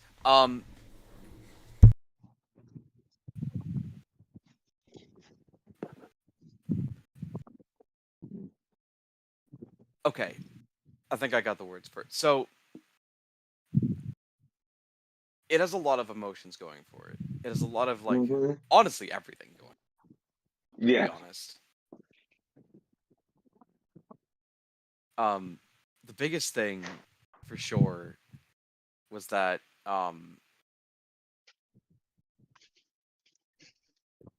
like at the like it starts out like like pretty hopeful, and then it goes to like extremely dour because of well, I mean, let's face it, it's because like Aelita tried to kill herself. Like, let's not even let's not dance around it. That's what happened. Yeah. And but then after, but then we get around that, and then things things seem to be going pretty well. Things seem like it's like, I think we can do this. I think this is like a possibility. Like, we're actually going to win. We're going to actually like legitimately beat Xana once and for all. And we get in there and things final mission. Yeah, like things are actually going pretty well. And then even Franz Hopper is like helping out, and it's like it's really cool that things are working out as well as they are. And they get to the end, and they get to so the one issue that I have with this finale personally is that like I don't understand exactly what they were looking for. They say they were like a fragment. So the reason that Aelita couldn't like disconnect herself from Lyoko and turn the tower or turn the computer off is because Xana had he had like a fragment of her memories. Yeah, he contained her human memories. Which somehow that's why we had that flashback montage. Yeah, all right. What I'm not understanding is how that like keeps like how that links her to her dying. I to this day don't get how that works. Because she's human. That's the core of her human Well, being is her memories. You can live without your memories. Yeah, well, but with it's mm, it's kind of implied. The impression I got with season 2 is that Aelita's connection to the supercomputer is the fact that her. I don't think it was just her memory. I think it was part of her mind, and she needed the supercomputer mhm. on because like she had a mental. It was like Jerry basically found a way to like maintain the mental link to like the separate part of the code, so like Aelita could still function in the real world, but like Yeah. she couldn't function in the real world without the computer on, which is why when it turns off, she like passes out like that. Yeah. So it's not explained super well, and this really works if you just assume Jeremy's not completely correct when he explains stuff, which the show does support that Jeremy's not always right, It might especially in this be a episode. fragment of her DNA. I think that's the big thing. I think I realizing could be just he had the fragment of her DNA, like her mental, like her physical connections and stuff. Like I think it's just like a part of her DNA. I guess is that So, fragment. so I'm gonna step in and probably drop what is actually the most logical explanation. So, without Aelita's memories, the key thing that essentially is giving her her life is the keys to Lyoko, her admin access within the system. Yeah. So, this is why when Xana finally, at the very end of the episode, manages to get the keys to Lyoko, Alita essentially You cut off. Franz then Yeah. Xana probably either ditches Aelita's actual memories into the computer, or Franz had a copy of them. Whatever specifically was, whatever specific mechanism isn't entirely important, but by restoring Aelita's memories to her, he essentially gives her back the her life, and Yeah. instead of now being bound to the computer by the keys, she is able to be independent of the computer like the Warriors because she's in possession of her own entirety, her own being. Yeah. This is probably one of the better ways to explain it. Yeah. Mhm. Honestly, this is something that like in the future I would definitely want to ask Sophie about if I ever got the chance. But I mean, Yeah. I don't think they'd have an ex. well, I want to I mean, ask just in case they do. she was Like, a I don't writer know. on this, so she has to be somewhat noting what it is. She was the head writer. So yeah. So she had Lore to. like that would be lore Would like that definitely be would up her be a alley. question Yeah. for her. Yeah. I'm not even saying like I'm not saying she might have an answer, but also just it Yeah. might be a plot detail that felt so irrelevant to not like actually justify with the writing. Yeah, it's Mhm. kind of It's one of those. Because I mean, like the explanation we get in the show, and ultimately the explanation at the end of season 2 is that well, her memories were stuck there, and that's why. Like ultimately, that might be enough of a justification within the writing that they never actually thought of the actual mechanism and function behind why, and it's fine. Like not everything needs to. They never justify Project Carthage, and no, like that if you doesn't mean that. ask them to justify Project Carthage, they're not going to have an answer for you. It's kind of like that. Like Yeah. Carthage exists, I think they should have, but that's another but story. there isn't any like super hyper deep lore behind Carthage aside from the this is why France. It was because of Carthage.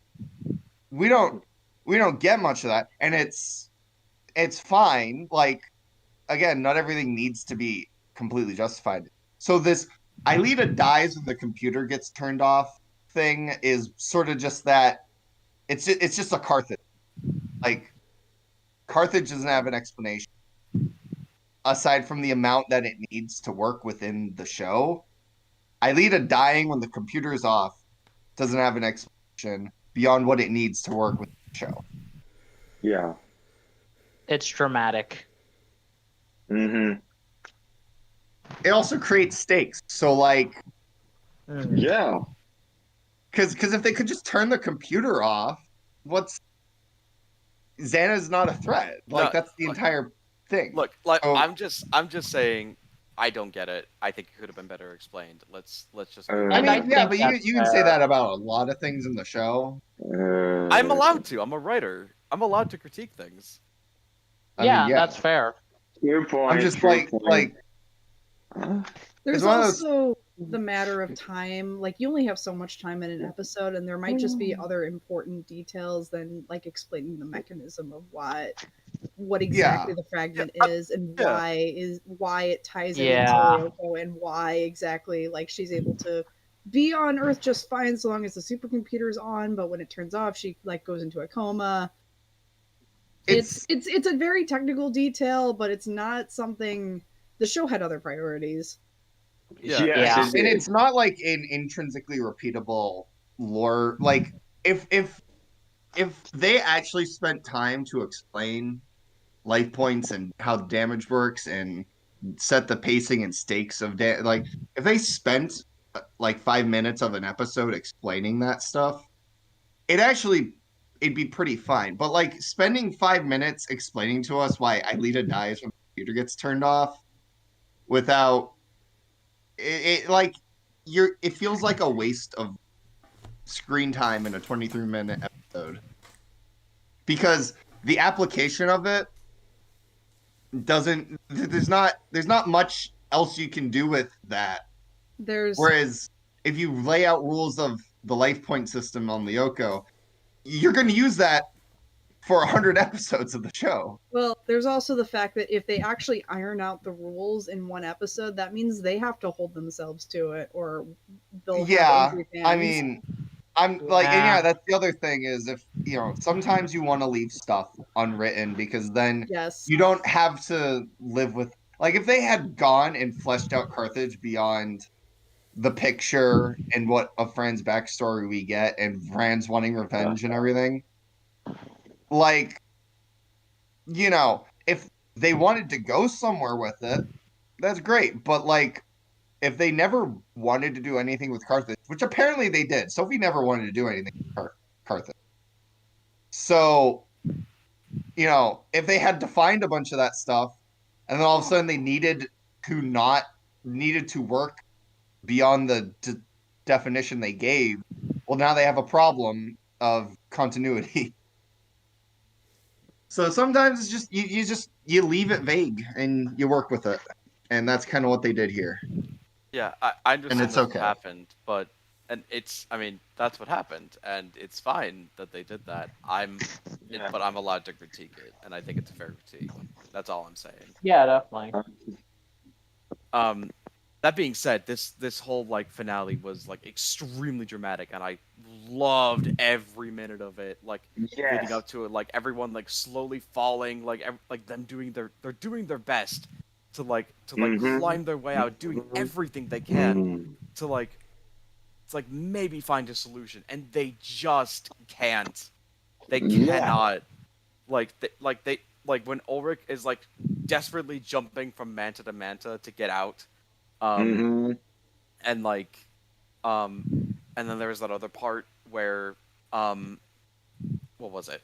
There was that other part where like Franz tried to like be a platform for Ulrich, and then that didn't work out either. It's like, oh man, that sucks. That really sucks. It does. Like it's so unfortunate, but like it was just yeah. And then like seeing and the scene where Xana like escapes the supercomputer, that's haunting. That Like is being like a scary. whirling mass of like Yeah. black goo just like But spiraling with like lightning and everything. Like that was yeah, scary. like an evil villain, the mwahaha and the lightning. It's just, I love that. Same. It was like Very terrifying. good. And then even at the end, at the end of the series, like when they all hold hands together, or I mean, like at the end of season 2, I should say, they all Yeah. hold hands, and Mm-hmm. there is this like lingering hope that like maybe we can make it through this somehow. No. I don't know how, but maybe there is a way. Um, but regardless, like it's a like dang, is it a good friggin' finale? Like solid job. You know, my issues aside, as a writer, it was a great ending, and you know, like I'm happy. Like it made my job drop as a kid, so there's that. I mean, there you go. Wonderful.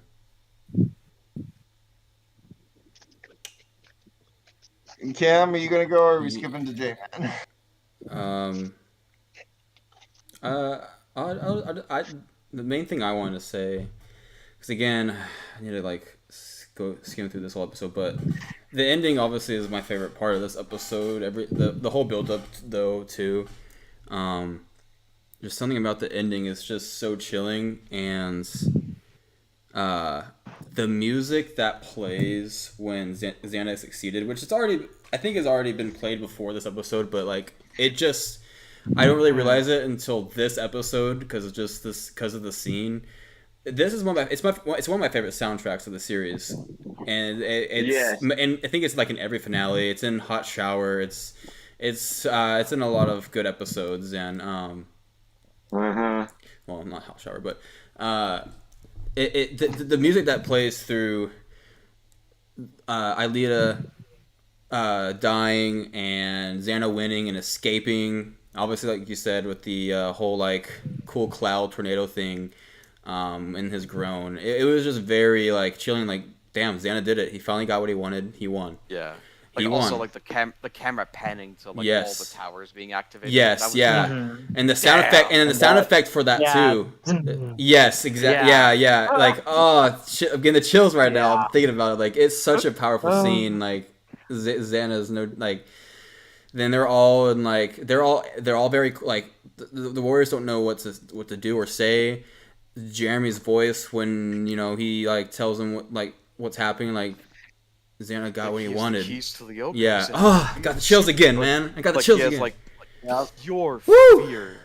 Yeah, like and like he can't even process really like he knows that Aelita is gone at the moment, and he doesn't really react to that yet, and he can't even like. It's just too much to process. Really, he's not even crying. It's just complete shock, and it's just really you can feel it. And then I think the soundtrack comes back again when France shows up, which is the first time he shows up in the series, and which is a great time to do it. Revives Lyoko. With my Aelita. Gives Jeremy a shortcut for that. Revives Aelita. And no, that's a different season finale. I was thinking. If revive Aelita, yes. Yeah. Having a brain fart, but I just really want to talk about that whole endings, all those scenes there at the end.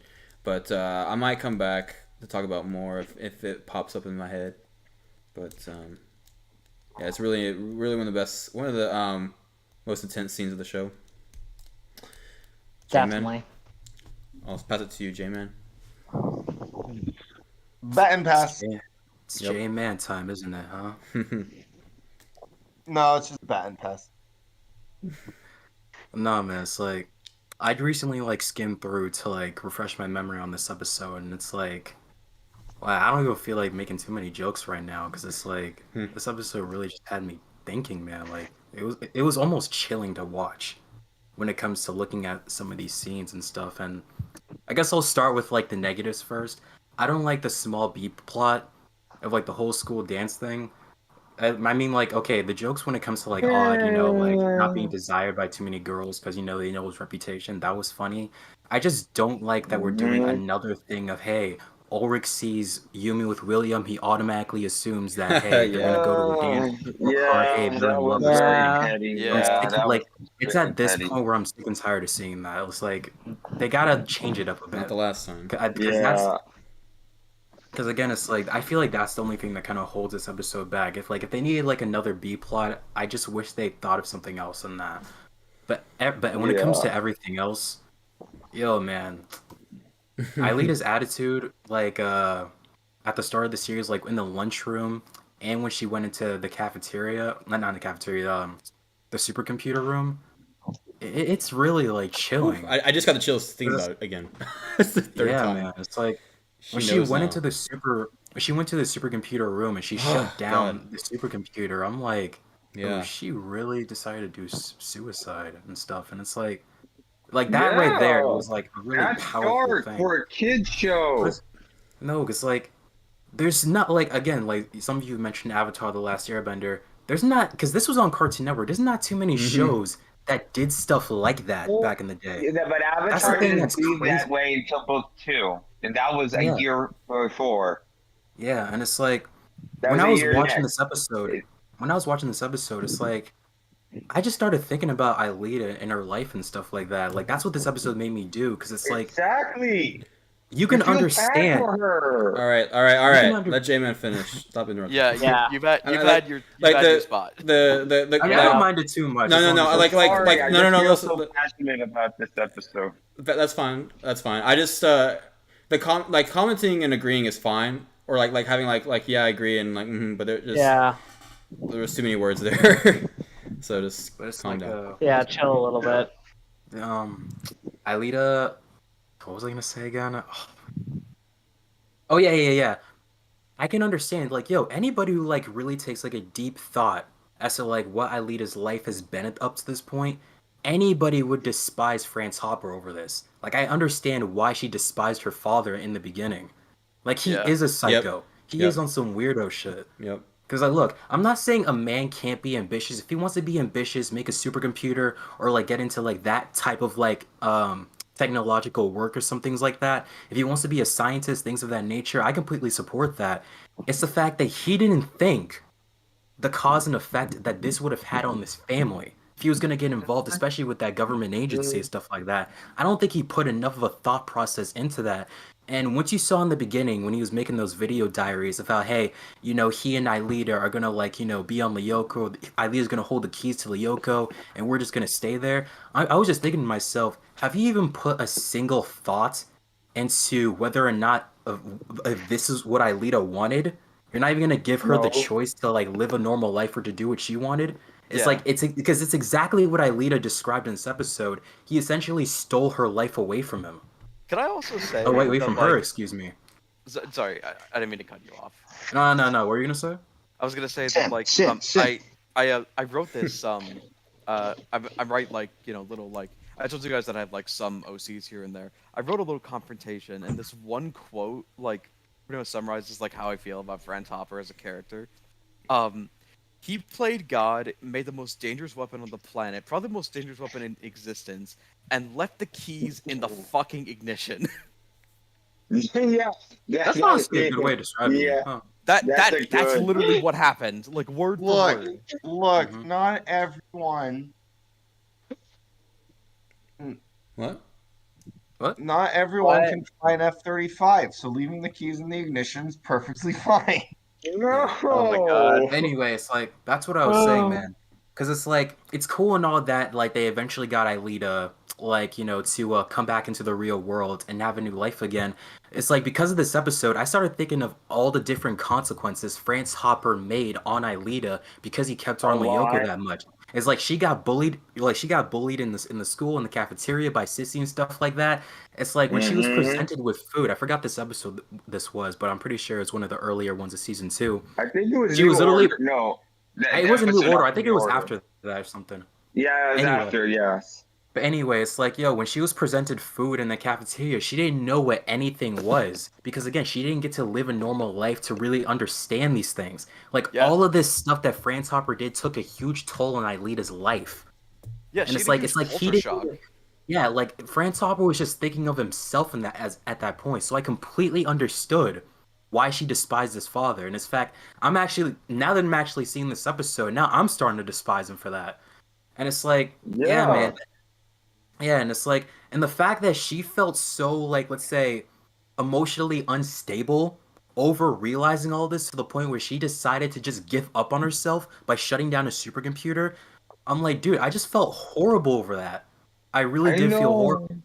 It really did, man. And it's Hmm. like that's just one of the things that just gave me like a huge realization over this, and like that's one of the most well written things that I think this episode presented is how much of like a psychopath, well not a psychopath, but just a psycho Franz Hopper was No, and you're stuff. right. He's a psychopath. Mm-hmm. Yeah, Agree. yeah, Let's be and real. it's like Let's also remember he lived the same day like 500 times.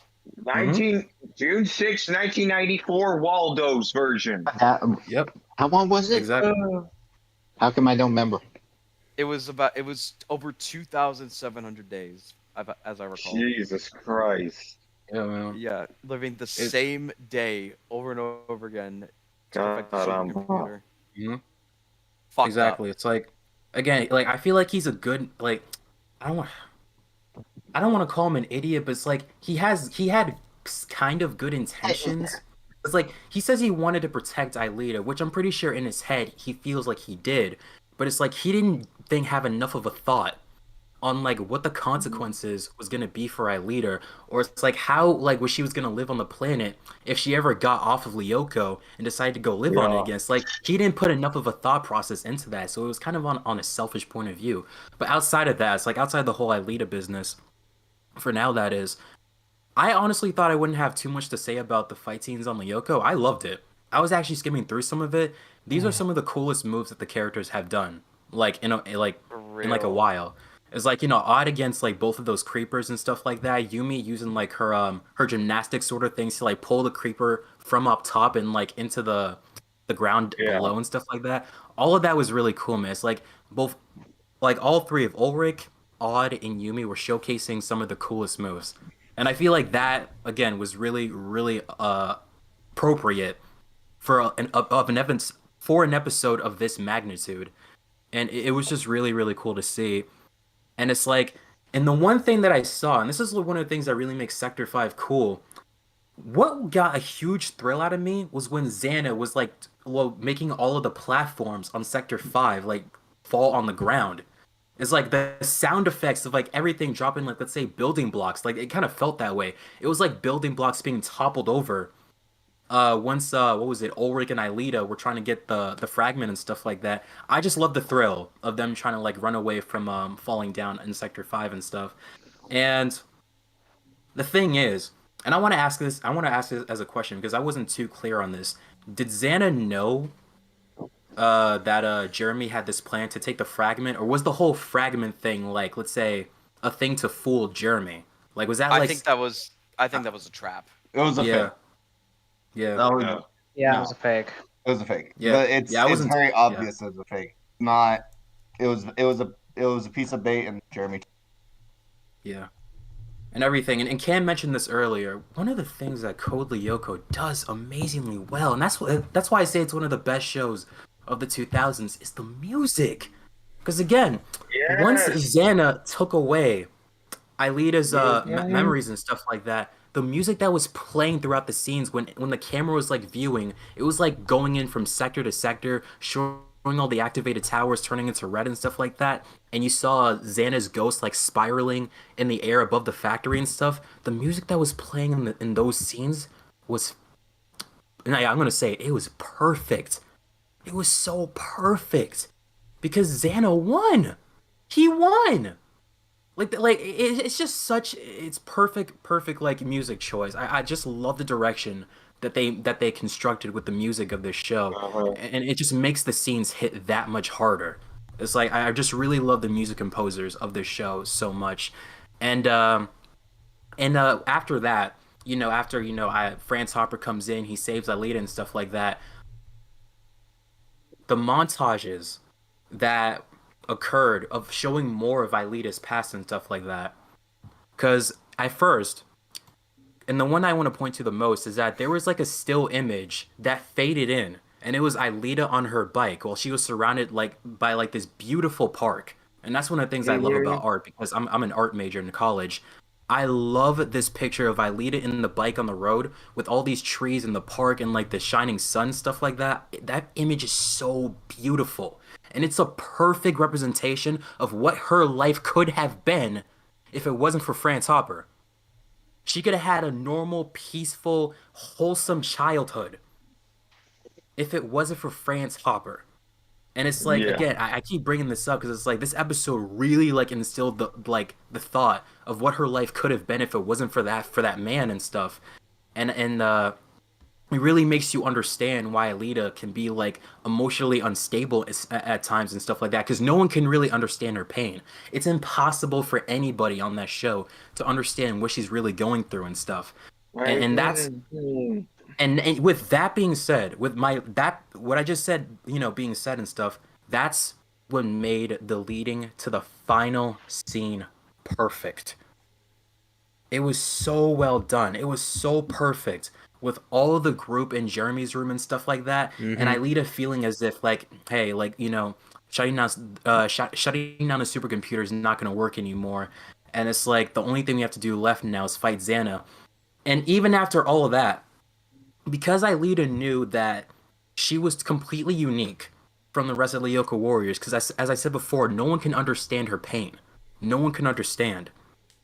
She felt as if she was alone. And that's why when she said it's my job to fight Xana, all the other group members, and this is why they're such a great group of friends, they wouldn't let Aelita fight this alone. They were practically family at that point. And when they were all holding hands, and Jeremy said, and by the way, it was great voice acting from the voice actors who played Jeremy, when she said, "No, Aelita, it's our job," that was just beautiful, man. Obviously, like the romance between Jeremy and Aelita, but no, I got more so of a family perspective on that.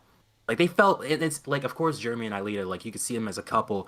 I saw them more as just family, like a platonic family and stuff. And it's like the ending, and that just made the ending of that scene, as well as the music, as I said before, fantastic. Like, again, like, if it wasn't for the B plot of this episode, I would say this episode is damn near perfect. Again, and that's what makes me a little bit frustrated, because again, this is another one of those episodes that I would say represents the magic of Code Lyoko. It's like, to those of you, like, I watched it obviously on Cartoon Network and stuff like that back in the day.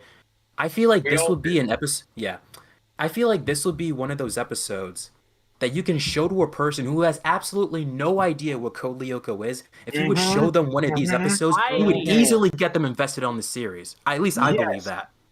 Hold on. For the key, I disagree. I disagree for the key, because it requires a lot of context. What did you say? The key requires a lot of context. I disagree. If I showed this to my cousin, I would, and he'd be like, "What is this?" There's only two ways you introduce Code Lyoko, and that is Xana Awakens, or you throw someone into the slog this season.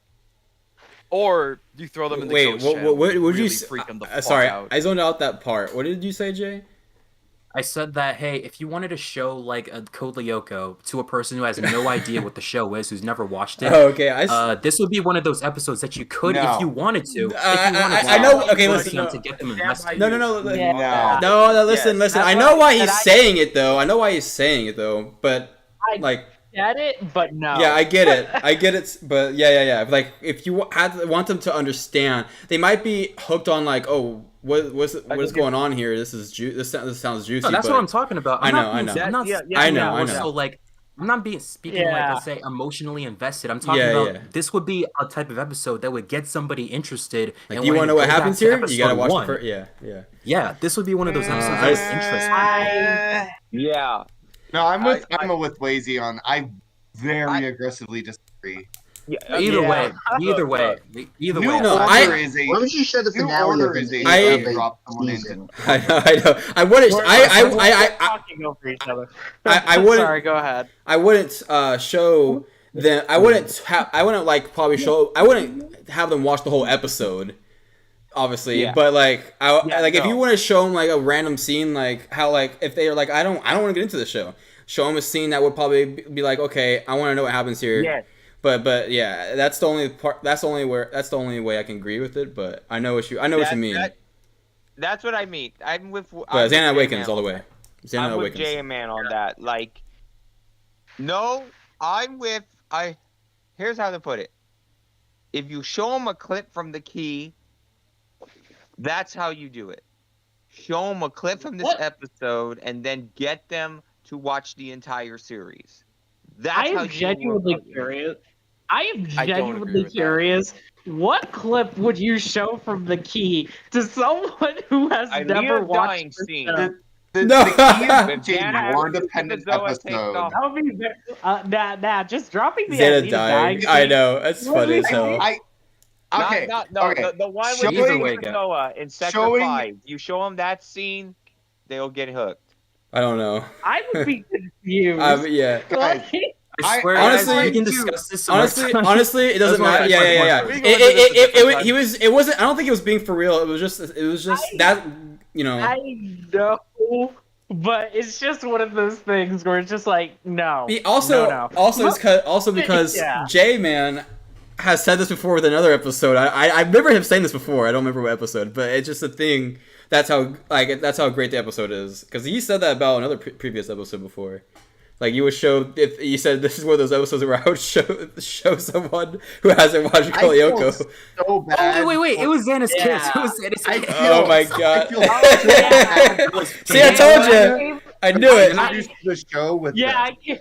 Honestly, I'd show someone Marabunta. I think that's a pretty decent start. But anyway, like that's a good one. Like, Yeah, guys, but- like, this is like deviating to a different conversation. But Yeah. anyway, Yeah, let's keep. when it let's comes keep to this going. episode, it just like again, it represents Code Lyoko at its best. It really does, man. It's like everything was just a beautiful build up to the finale or the last scene of this episode, and it's like, again, like you. This is one of the things that makes Code Lyoko on like the same quality as like a shonen anime in my eyes. Like that's what it feels like at times because you would say like, of course, it was on Cartoon Network. I think the age range that this show was aimed at was like 7 to 12, I believe. I could be wrong about that, but no, this is a show that adults can enjoy as well. It's got the writing quality, it's got the storylines, it's got the characters you care about, it's got the beautiful backstory of Aelita, and it's also got like the thought process of when you like look into like finer details when it comes to Franz Hopper, the Hermitage, like how he built the supercomputer, Project Carthage, the government agencies, all of that. It's got the same quality that I feel like teens and older adults would enjoy out of shonen animes, and that's why, yeah, this episode is like straight up S. It's S. I thought you were gonna say straight up shit. All right. You guys are Is it my turn? everything I like to say. Is it my turn? Yes, it is. Go ahead. Yes. Is it? Oh. Yeah, go ahead. Oh. I'm finished. Oh. Is it now? Perfect timing. Yep. Yeah, no. I very, very aggressively disagree with everybody who's spoken so far. No. This episode No, you have is not. good. That's my This is a thing. good episode. However, it is That's my not nearly as good as any other episode we've already ranked. Oh. I don't think you're listening to people then. The final act of this episode is very good. Yeah. Leo, the fight Who disagrees to the fight to Aelita's memory, the cinematics, the action of it, the whole bait and switch, all of that is flawless. I would easily rank this episode an S simply if it was only the part where they get on Lyoko to go get Aelita's memories. I'm putting air quotes. To Xana escaping the computer and Franz reviving Aelita and Lyoko. However, this episode does not exist within the scope of those sets of minutes and scenes. And everything leading up to then has a lot of problems. First, the episode throws in the stupid romantic quadrangle dumb plot that is starting to really wear its welcome at this point in the show because Yumi and Ulrich, it just keeps the really poor writing between Yumi and Ulrich and William and Sissy all going, and it keeps recycling those plot points we've seen time and time again, and doesn't improve on them. It doesn't reuse the plot points to write better or to provide us character development. No, it's just a stupid thing to get the Warriors fighting with each other. Because you can't have the finale episode just focus on being a finale episode. And then the show, it does a very good job of laying out stakes, and even then, like, I do have complaints with the latter half of the episode with they kill Aelita, but Franz brings her back right away and everything seems kind of hunky-dory. But I mean, I don't have that many complaints. Bringing Aelita back was probably the right decision within the scope of the show. But come on, how interesting would it have been if they left Aelita dead? But there's the episode does a lot of very bold things, but it doesn't deliver on them meaningfully enough to add to it. Yeah, Aelita's in complete and utter shock of, I'm Franz's daughter, but the only thing we really get out of that is she just escalates to turn the computer off on herself, which I don't even think this isn't the first, but this is like not the first time she's completely disillusioned with living. Like, she sends herself back to Lyoko way earlier in the season as a part of the plot, which like isn't a big complaint, but it's sort of one of those things. Like, we're not adding depth here with Aelita turning the computer off. It's a bold thing to do in a kids show, but it doesn't add much to the stakes or the story, especially because she's like, maybe as a kid you don't know, but certainly as an adult or rewatching it, they're not gonna let her turn the computer off and kill herself in the finale. Yeah. She's obviously, someone, probably Jeremy, is obviously gonna be like, where's Aelita? Oh shit. Runs to the factory. Oh god, Aelita, you fucking insane bitch. What are you doing? So, it's one of those things where they set stakes that obviously aren't gonna deliver in any meaningful way. Like, Aelita offs herself by turning the computer off, and then all of us, and like, nobody dwells on that. So it's just like, all right, Aelita, you tried to kill yourself. Let's go get your memories back, instead of like, Aelita, what? Aelita, what the fuck? And this does go back into one of the main issues of the show as it has aged, in that people have issues with the show taking these themes and then not doing anything. And this episode sort of embodies that, taking these darker, more adult themes that the show really would have been successful on, and then not delivering. Aelita quite technically dies twice in this episode, and nothing ever happens because of it. I have a question for you. Go for it. Are you suggesting that if the episode actually decided to focus more on Aelita's like sacrifice, like the episode became about that instead of no, not her sacrifice per se, but Aelita gets dragged into this. I'm Franz's daughter, and then we don't spend enough realistic time to develop that idea, that contention, that issue within her brain. We kind of just jump to her like, I can't deal with this anymore. My dad threw my life away, so now I'm going to go through my life. And then we immediately jump to, well, I'm not going to let you throw your life away, Aelita, says Jeremy. So let's go get your memories back. So no, it's not them. Yeah, to answer your question, it's not about Aelita's sacrifice that because this episode really isn't about Aelita sacrificing It's anything, not. which is not like I'm not trying to make this episode shouldn't be about Aelita sacrificing anything. It's just the B plot of this episode drags it down. Like it's still a great episode, but the plot sort of trips over itself at points. The pacing isn't as good as the literal episode before it. You know, we get these kind of moments where the plot hangs. This was more from Don't. Camera phone. You know,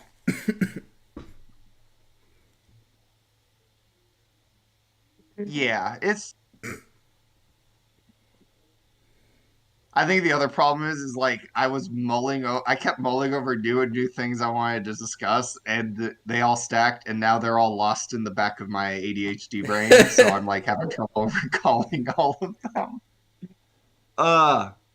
I should have been writing a jot notepad. It's like comparing this to everything we've ranked so far. It doesn't really hold up as well as that. It does a lot well. It's a good plot episode. It's a good finale even, but it throws in a B plot that kind of sucks and doesn't really add much to the episode as a whole because we literally run over the B plot. The B plot gets trampled by the A plot very aggressively in this episode, which like can be fine. The B plot doesn't have to be important all the time.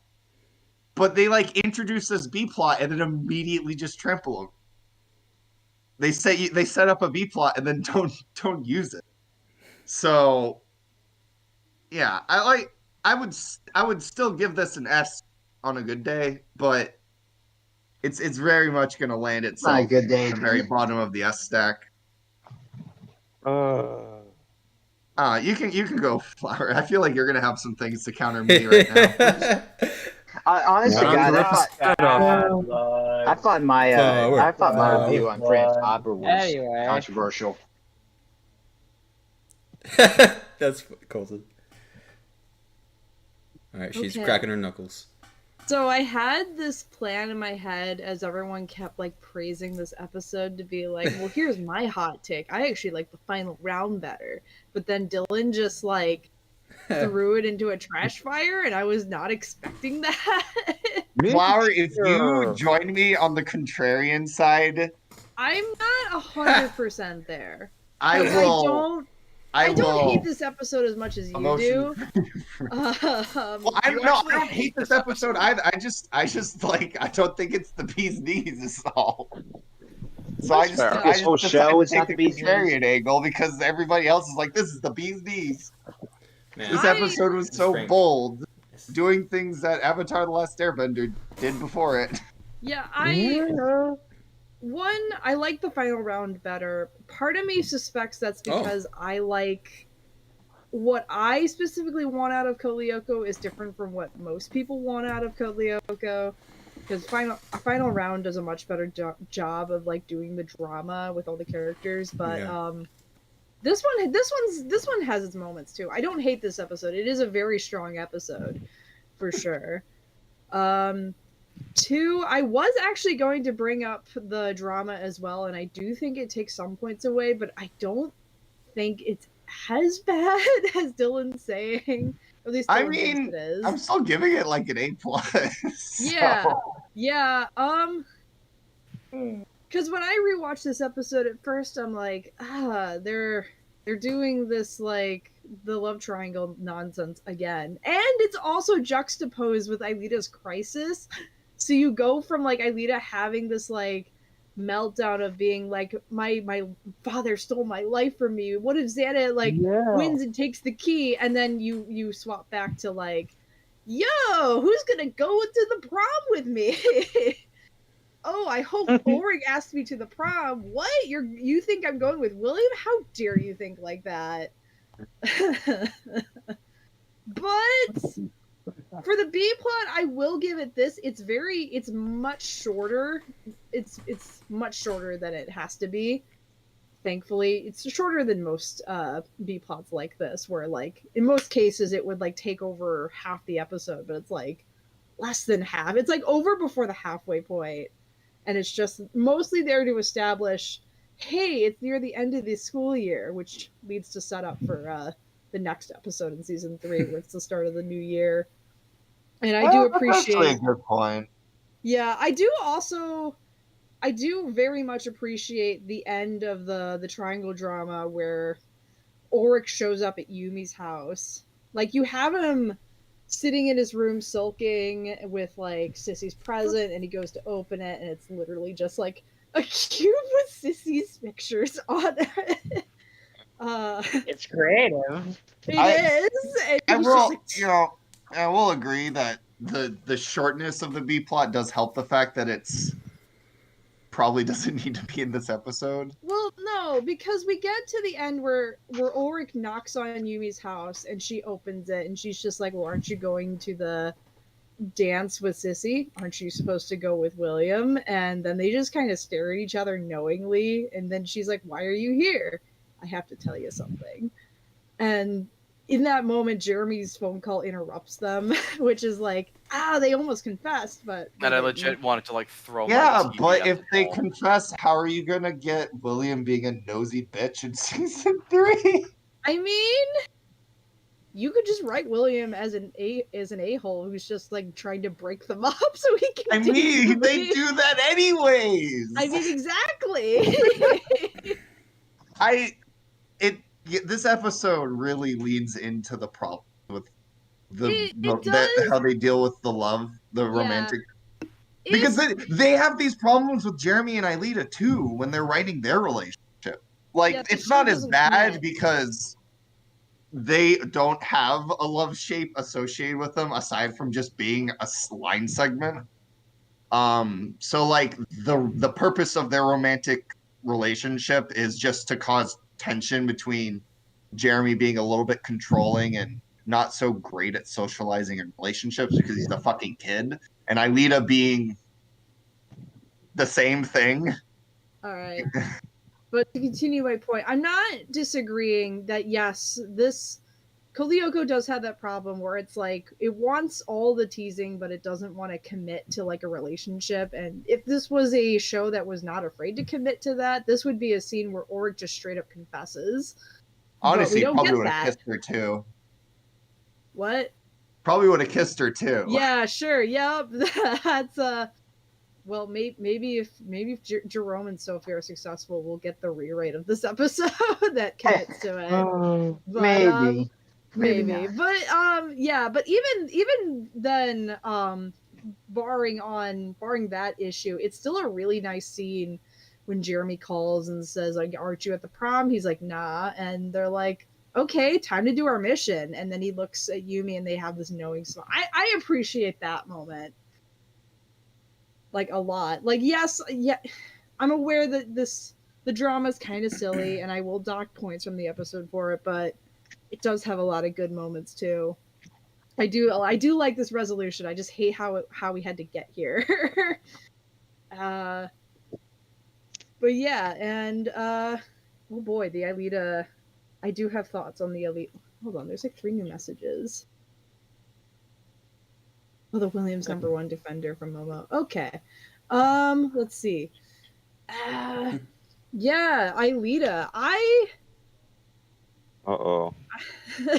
It's not bad, I promise. I actually do like Aelita's arc here and that they spend time dealing with her feelings because you have that revelation at the end when Franz Hopper is saying like the when you have Franz Hopper, it's sorry, I got distracted by images in the chat. Sorry. I didn't think that. Sorry about okay. that. I didn't know Sorry, both sorry. were gonna be sent like that. It's okay. It's okay. I just skip them. Yeah, you can come back to But it. yeah, no. Franz Hopper says, "Me and Aelita today we're going to Lyoko," and there's this cut to like just a zoom on her face as her like reacting to that. Like this is the moment where it really sinks. Like they had the revelation earlier, but this it actually makes sense that it wasn't even real to her until that moment when she's just like, oh, I really am. I was a human once. I was a person. I was Franz Hopper's daughter, and and she's just like in shock. And then we cut to them having breakfast at the table. And then Jeremy says the line like, "Aelita, you should have stayed for the final part." And that implies that Aelita had to like excuse herself. Like it was so much for her that she had to leave early because she's like, oh, she was just like just in shock. I don't even know how to describe it. I guess shock's the best way to describe it. I guess so. Yeah, just that moment. And then they talk, Jeremy's talking animated and Aelita's just I kind of do like this level of juxtaposition where everyone's talking about the prom and the final mission, and Aelita's just like in her own world in this own storm of emotions, and then she's just like, how can you all think about going to Lyoko ever again? I'm not setting foot there. I can't. And everyone's like, what? Aelita? And then she has that whole speech about how her dad stole her life away from her, and then she storms out. And I can imagine they're all looking at each other just like in shock because they have no idea how to Like, process this. It seems like they don't even understand what she's feeling. Yeah, it's impossible for them to. It's impossible. Yeah. That's the crazy part. And Jeremy tries to follow her, and he goes with his whole speech, which you'll see come up again in later seasons and later episodes of like, Aelita, like, once we do this, you can just leave your old life behind and have a new one. And that's just a hard thing that's a hard thing for anyone to do, but especially for Aelita.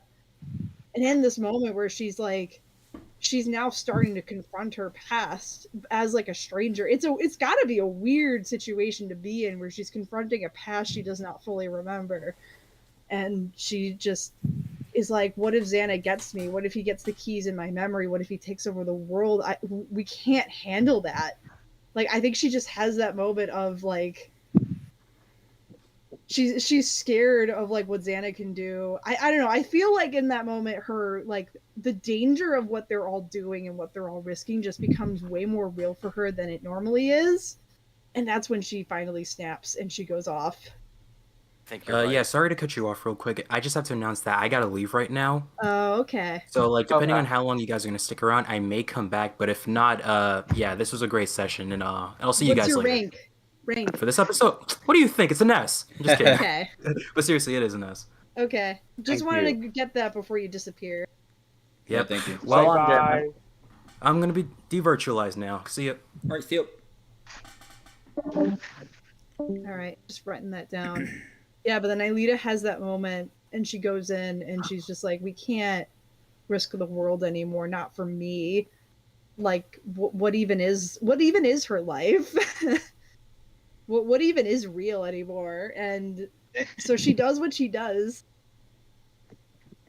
And it's implied to be a bit because they cut back to them during lunch, and Jeremy's like, have you seen Aelita? I imagine like she's been on his mind like this entire time because he's worried about her. He doesn't know how to help her, but he's worried. And everyone's like, no. And he's also like, well, I can't contact Lyoko either. That's weird. I'm gonna go check it out. Yeah. That's Imagine his fine. surprise. I do. Excuse me. I do love that scene when he gets to the bottom floor and he sees her and he's just like in shock. I know I've been saying in shock a lot for this app. There's a lot of shocking things in this app. No, I know someone said like props to Sharon Mann for Aelita's performance. Can we also give props to Sharon Mann for Jeremy's performance in this too? Oh yeah, she was great. Oh yes, fantastic. Yeah. Sharon Mann is just really good at comforting herself. I'm really proud of her for that. Yes. Yeah. That when Jeremy's just like, and he turns it on. And he's like, Aelita, come on, you have to wake up. Please wake up. Sorry. And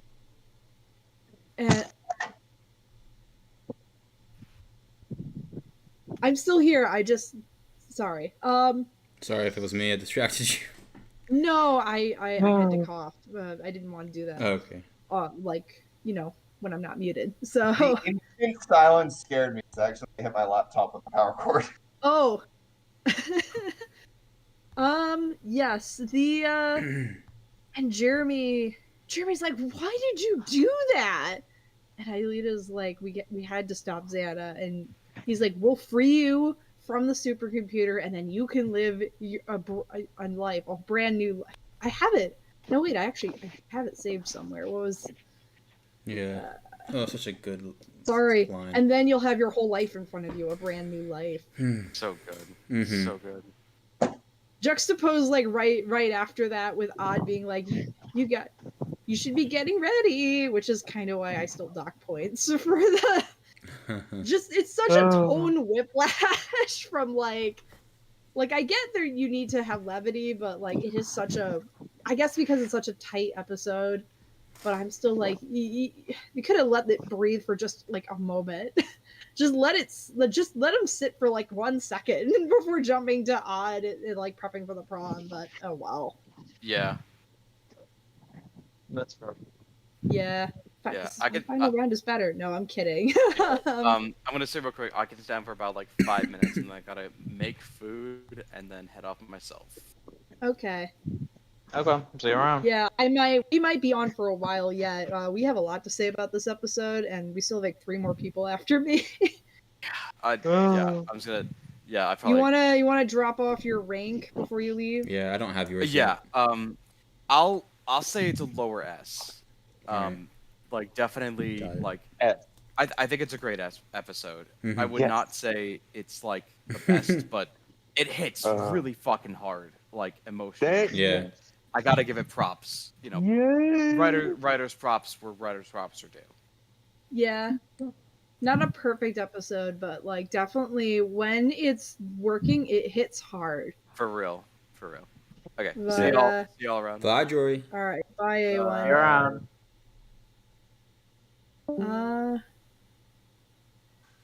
Right, and then we get to the mission, because everyone had plans to go to the prom, and then for either for petty drama reasons or just one after another, they're like, yeah, you know what, maybe let's not do the dance. We're just not gonna go.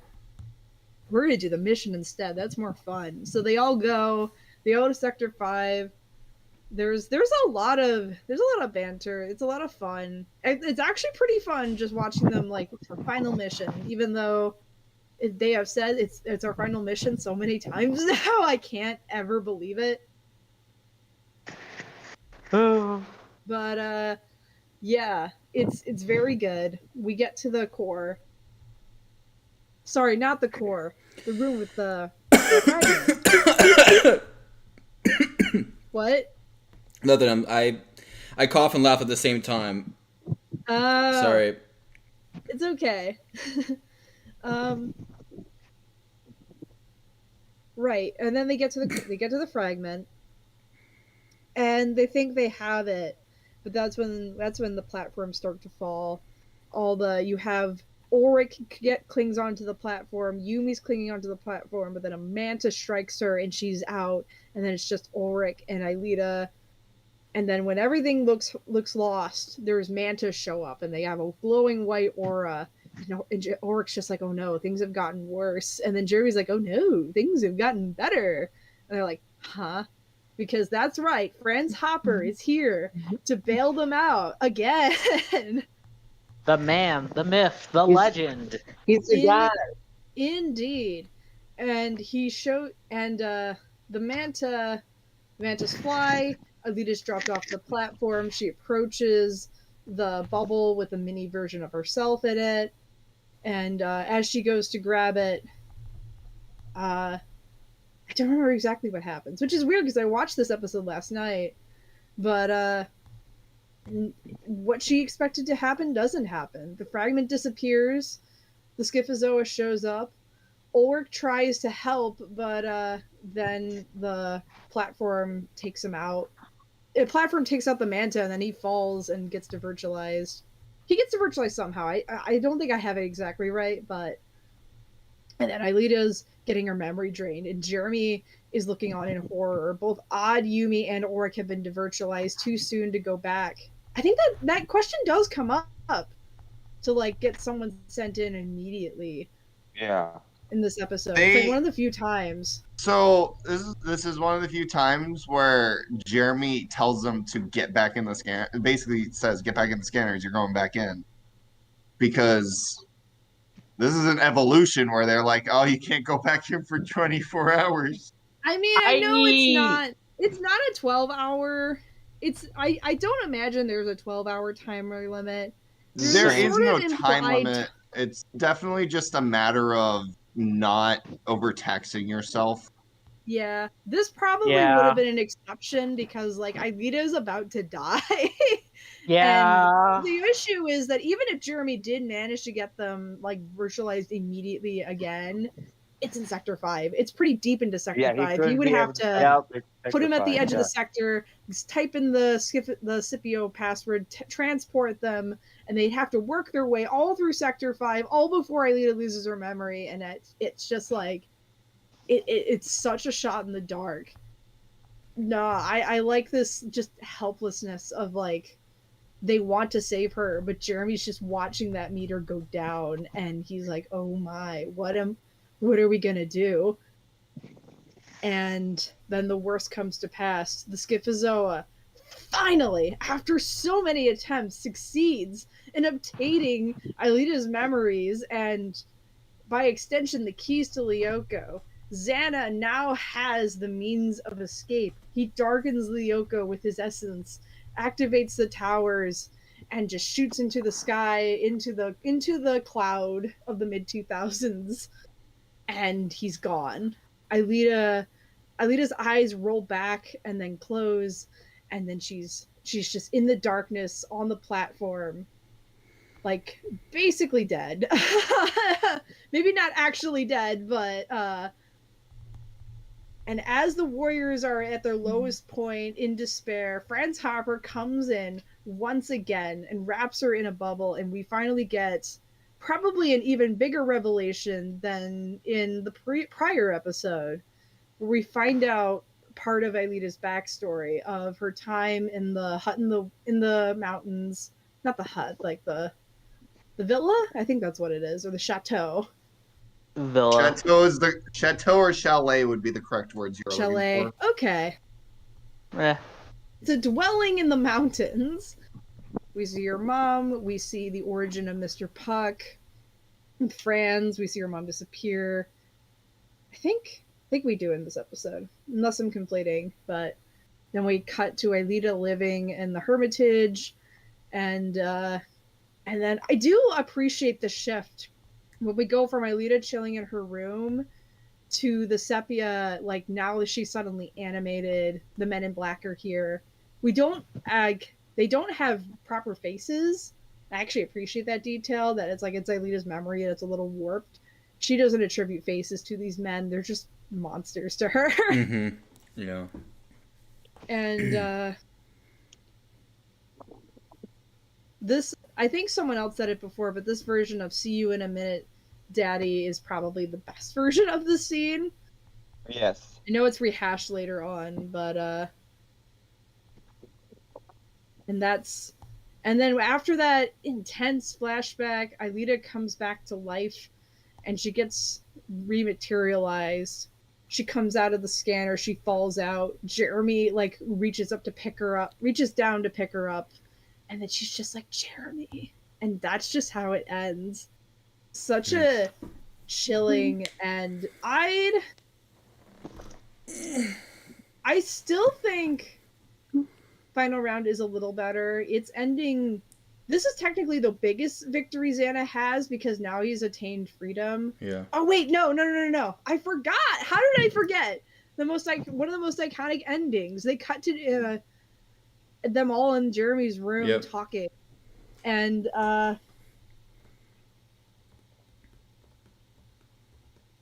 sorry, I'm just organizing my thoughts. I'm here. You were. The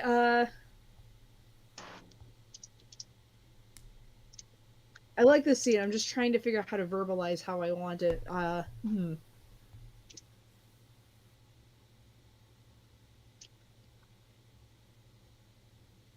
I'm sorry. I know. I'm like It's like I ran out of brain power. I know that feeling. But no, we It's have okay. we have.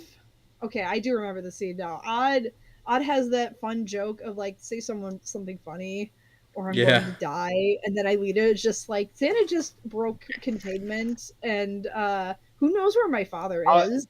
And I was just like, always- okay, dying of a heart attack. That's now. great. I forgot about that. That's It's so such good. a good joke. I It always was. knew Again, Xander that was an relieves SCP. SCP.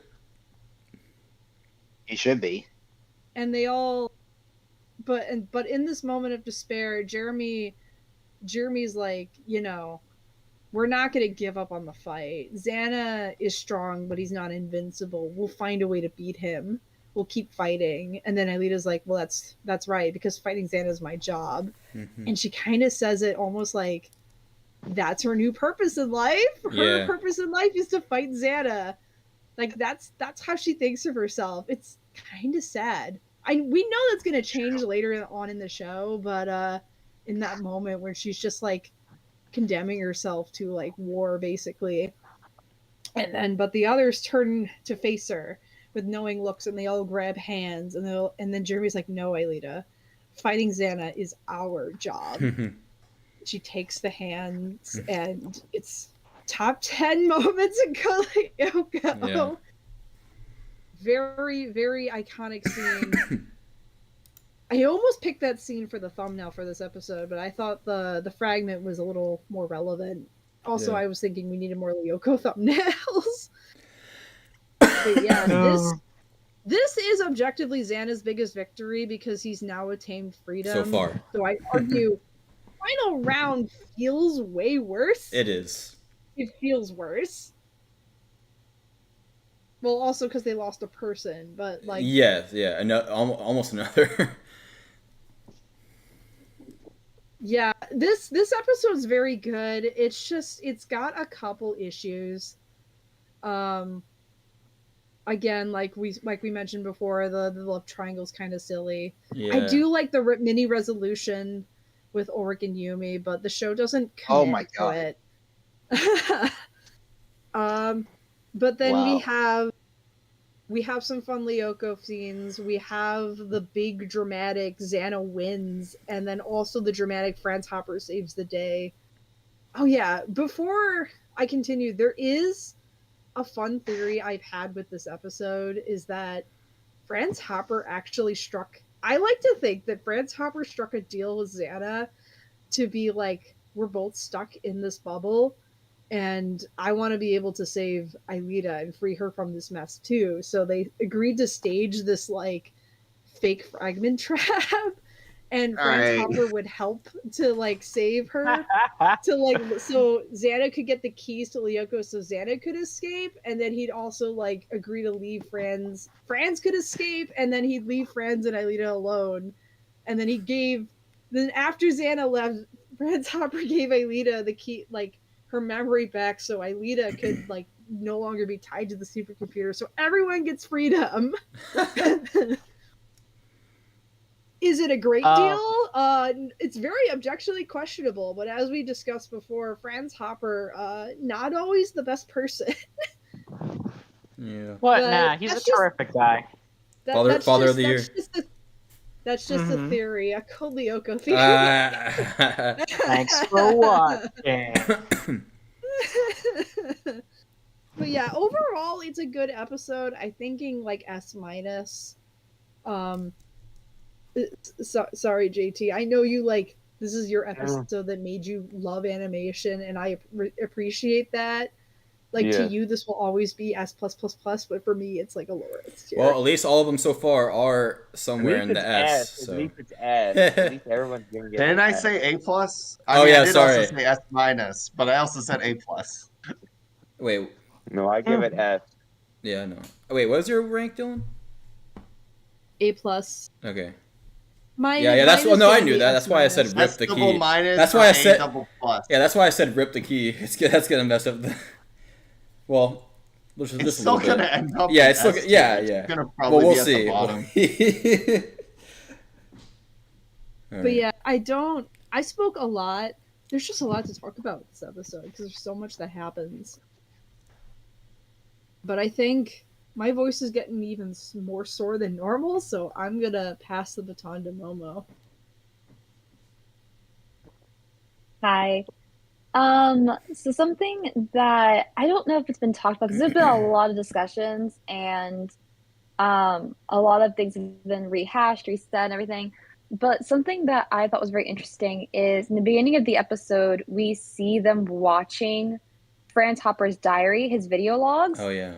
And Ooh. something about Aelita watching her father descend into madness is really Oh, fucked. that's a good point. Yes, it Yeah, it's was. kind of like she's watching in real time her own father like Mm. creating this virtual world and just Mm. slowly descending and like becoming more I love that. insane and conspiracy theories and all this different stuff. And it's like, you can read about it, sure, but she's watching this happen after she just learned this is her blood related parent and her mother is dead. Yeah. So like coming to terms with that while also watching literally what happened is so messed up to me. And it's like they didn't show a lot of them watching it, but I'm sure like it probably fucked her up pretty mentally, just even just a little bit, because I it would mean, have Wait. messed me yeah. up. Her 'Cause mother's damn. is her mother dead? We don't Oh know. yeah. No. Not hold on. I'm saying that. Does does Fran say Well, her in mother's that dead? moment, in No. that No. moment to her, she was dead. Because Yeah. or Maybe. does he just say she was? Doesn't he say? I thought she said he says she was Oh my God. taken. I I think Yes, thought they're so. taken. she was As Men dead. in Black. Well, it's never been stated really what happened to her, but yes, taken. We don't. Obviously, they're not going to say that she's dead. Well, yeah, because then they can't But drag anyways, her and Tyrone into evolution and then make everyone question why aren't we getting any Carthage? oh damn. But yeah, continue, Momo. I knew Yeah, it. I just like watching that scene, it just and also too, I have to wonder if Aelita watching those tapes because like she's been aware of who Franz Hopper was for a little bit now. And in these previous episodes, Jeremy has gone down these paths that Franz Hopper went down. So, watching her father do it as well, to me, I'd have been like, oh my God, like I cannot allow for this to go on. Like I can't allow Jeremy to go down the same path and start leading a different direction because there was a whole not subplot, but the whole plot where it was like he was using the reverses to the past to enhance to enhance himself, just like Franz Hopper was doing. And like, if it was me, I'd start seeing these connections between the two of them being very similar and be a little bit panicked and being like, I do not want this person I love to end up the same way. I And, never thought I of can tell that. there's probably a lot going on in her brain, a lot of conflicting feelings, a lot of confusion, a lot of I panic. imagine, yeah. I mean, I'm sure there's a lot happening. And in a way, I really feel bad for her because, like, even then, she can't focus on the moment, nor can she focus on what she's thinking about. She's just sort of going through the motions at this point because she's had no time to really sit down and process. And it's, pretty apparent when it's kind of like that final just snap when she's like, I have to just shut everything down. I can't do this. And honestly, like, I get it. Like, it's unfortunate, but like, to get to that point, and she's always been very, smart, level-headed, everything like that. For her to get to that kind of point was a lot. And that's really like something I think I respect a lot of her for is it took that much for her to snap. And even then she wasn't going off on anybody. She calmly just disappeared. And there's also a lot of respect for her in the, this is my battle and I don't expect you to help me. And, and then they were like, oh, well, we want to. But it's the, just the way that she was so like, I have to do this now. Like, this is my purpose. This is what I have to do. And it also just shows how close they are as friends and like a found family of just, it's not just her battle anymore. It's all of theirs. And that moment is so special and just really lovely. And I just really like it. And And something very completely different is, and it's something I've kind of noticed, but it's not really a tangent for right now, is that I feel like William gets mischaracterized a little bit. And especially this episode, I kind of see um, a bit of more of his maturity in this between the prom beeline. And, I had talked about it last night, and there's a moment where he's asking Yumi out, and she says, I can't, there's somebody else that I wanted to go with. And, he very respectfully steps back. And there's a lot of points in that where I see his maturity levels. And it's a discussion we had last night, but in just to, for who was there last night and saw that, it's another good example of, you know, of William having these moments, and you have to kind of like read into them a little bit. And I could go on for hours about how I feel like William kind of gets mischaracterized and people don't really see what I see in him and what I can see from his, little things here and there. But I definitely liked the scenes where he was in, and I definitely liked majority of this episode. But I would not rank it higher than Final Round. I think Final Round is better. I think it does more of what I would want a season finale to do. But that's just me. I mean, I think False Start is a better finale, all things considered. But I mean, that's all I really have is because it kind of is hard being like one of the last people to go is because everyone says everything already. It's Yeah, kind of like, no, well, the that's last same. people just kind of go, yep, that's about right. I Yeah, I Then had move never on. thought about like Aelita like seeing Franz yeah, Hopper and like exactly. comparing Franz, like seeing Franz Hopper within Jeremy and being like, I can't let you do what Franz did. I can't let you become Yeah. him. Hmm. Yeah, I think that was a good. I'm happy you brought that out because that hasn't been brought up, and I never really looked at it that way. And man, Yeah, because he's done a lot of things in the past that are reminiscent, and he like kind of idolizes Franz Hopper at this point, where he's like, I have to know more about him. I want to be like him, and now knowing what she knows and everything, I would honestly be very scared if I was her, and I would like not deliberately say it to him, but start being more aware of his actions and being more aware of what's going on. And you do kind of see that throughout the other seasons as like she kind of tries to guide him a little bit more, not the direction of Franz Hopper. But a really big comparison is the returns to the past, where he was slowly losing his mind, the same way that Franz Hopper was slowly losing his shit. And it's just a very interesting comparison, especially since Franz Hopper was the only, like, this is a weird statement, but like, a lot of people, when you have a parent, like a father figure, and you find a partner that is of a male presenting gender or whatever, you kind of want to see your own father's traits in that person. And like, for her to like not want to see those traits, I feel like she'd be very worried because he already has some of those traits. The obsessiveness, the what is it? Where when he knows he wants to do something, he will go at it for hours and hours and hours, no sleep, no food, and he has a lot of the Franz Hopper tendencies. And if I was her, I would, be like very aware of that and be very conscious of it. And like I said too, it is very strange. Like she found out that she was Franz Hopper's daughter, and then like next day they're watching her dead father, insane dead father, on these videotapes, and like reading through his notes and reading through these encryptions and looking at all these documents and watching these vlogs and videos and reading, because like almost too, if you're reading a story about somebody, it doesn't click as hard as watching it in real time.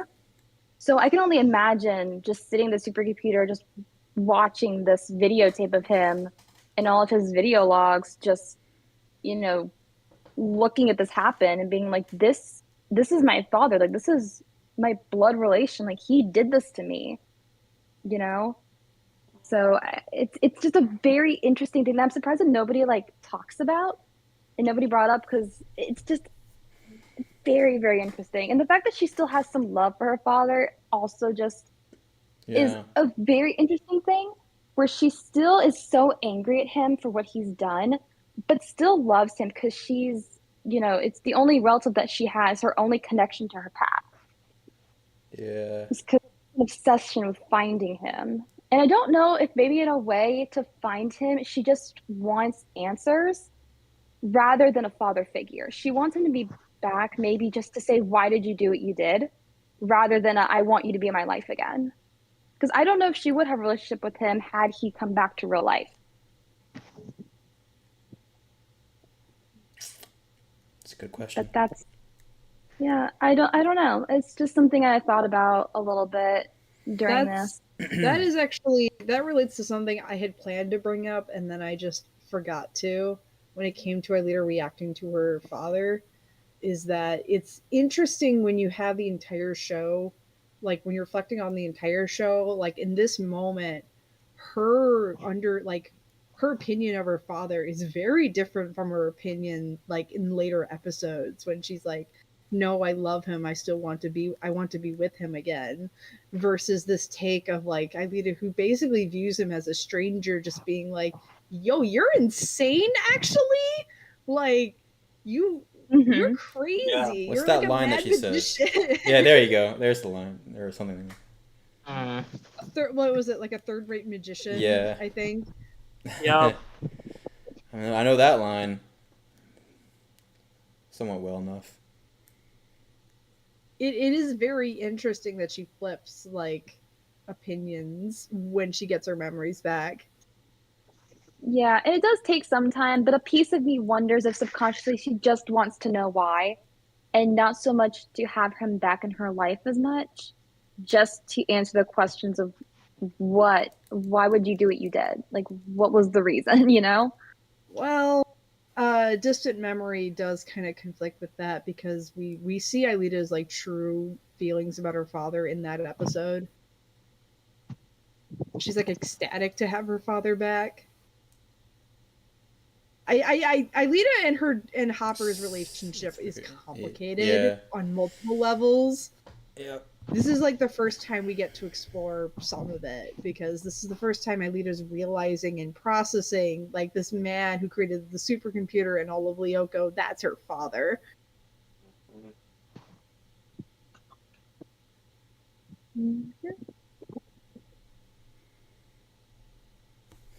You have anything more to say, Momo? Not really. All right, Colton. Oh my lord. So the- Jeez. Who's gonna come in here and How rate long? this thing an F? How And long has it? we're gonna love it. I feel like as if I've been in Lyoko for 10 years, just like Alita has. Oh my lord. Okay. Might be the This longest. episode. It's the season finale of season 2. It's a great episode.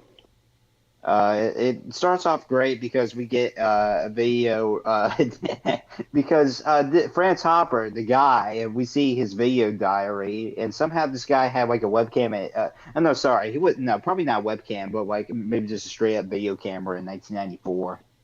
You know, He but built a supercomputer. It's fine.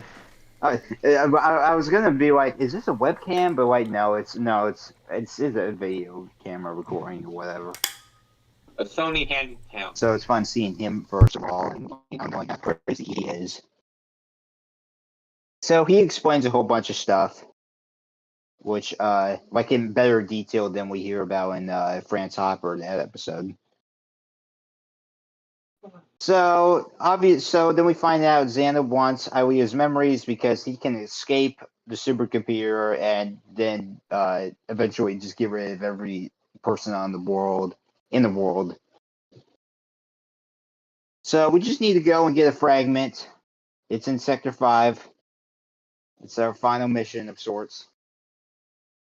And Ilia getting mad at France Hopper, essentially her dad, thinking that he's a stranger to her. We just went over, like everyone's talked about this already. I think it's a powerful thing. That Ilia is just like, you know what? I hate this guy. I don't know who this guy is. He's supposed to be my dad. Well, why did he, trap me in a supercomputer in the virtual world for 10 freaking years? So, sorry, I'm looking at the plot right now, like, and also the video as well, because I need to refer. Like, I haven't seen Koyoko in 10 billion years, so all I talk about it, well, I just can't remember anything. Oh. So, the end of year dance, the prom, Tay Godzilla 2, as I like to call it. Tay Godzilla 2, Electric Boogaloo. Much fun. Yeah, it feels like that this just came out of nowhere. Like, oh yeah, which, Dylan's not wrong about this whole plot just being like just thrown together and just just existing. I didn't really say it was thrown together. I just said it trips over itself, and then the A plot tramples over that.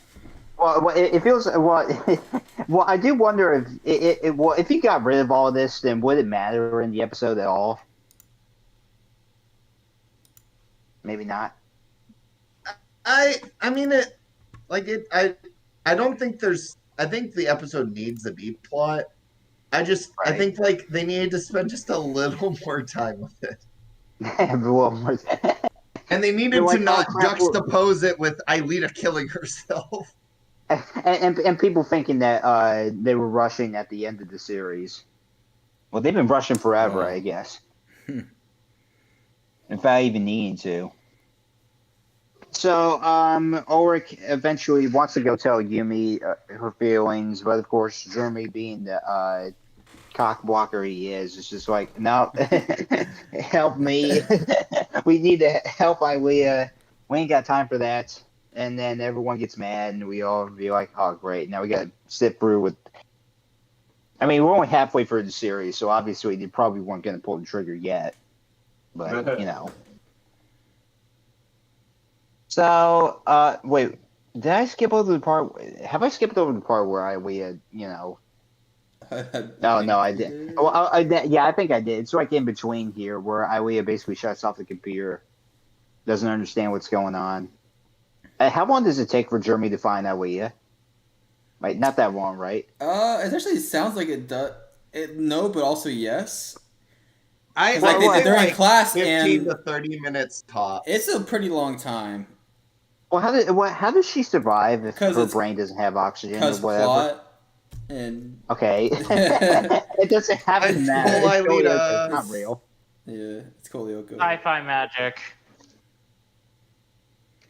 France Hopper has a lot of that, apparently. He's a magic man. Just For a great magician, he is. He's the I guy. like his after funny all. words. I was waiting for that. That's why I just reminded He's myself of not. that. You know how like we have the jokes like where's Waldo and Peter Duncan. I think the guy being Prince Hopper is gonna be the new joke. It's gonna catch on, and if it doesn't, I'm still gonna do it anyways.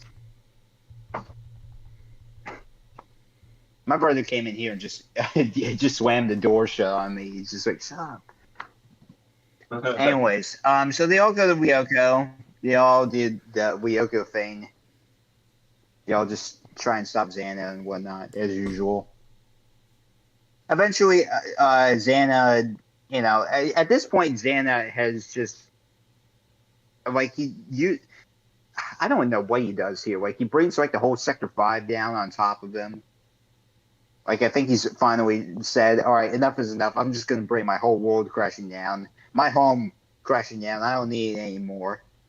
I'm going to get out anyways. So, everyone gets to virtualize. Ilea finds the fragment, and psych, it's not real. Everything was a lie. At least this was a lie. Surprise! Yeah, swerve, if you will. The Schizozoa shows up, and it finally happens. Ilea is dead, and Xana escapes. And it's pretty hardcore, I must say. Like this end of the world apocalypse stuff going on with Xana's Xana Hurricane going on. And then we get Ilea's memories.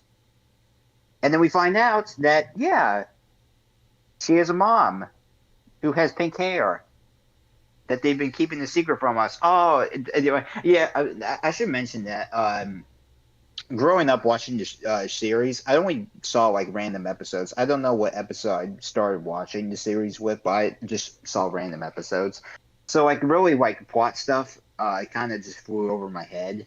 So if I did see an important episode, then I obviously I wouldn't really get it until I eventually watched the series in full. So, um, but it's when people say like, oh, that was a surprise for me and whatnot, I'm like, I can't wait. I don't know how to. I I wish I could relate, but I can't. So everyone's like, oh great, Ilea's dead. What are we gonna do now? France Hopper saves the day again. The guy he is, third-rate magician. He's pretty good at saving the day. I'm not gonna lie. And Ilea's Ilea revives. Everything's fine, except for the fact that Xana's probably going to destroy the whole world now. But we'll worry about that later. And everyone regroups. And everyone has a moment. And that's that. That is the season 2 finale of Go Lyoko, our halfway point. Great episode. Halfway there, seasons wise. Ways. And episode wise. Yeah, I'm pretty sure everyone's tired at this point. Oh yeah. Give me a Great. I need to have some water. Give me a sec. Colton, what's your rating? Maybe Exhausted, ain't you? Maybe some. We're not doing rating yet. Oh. Yeah, we'll come back around after Wazy shares. Okay. So, the key. It's quite the episode, really. Oh my god. I was hoping you didn't hear that. Dang it. How did it take you this long to make that joke, actually? I don't know. I just thought of it, and it's... Fair enough, but...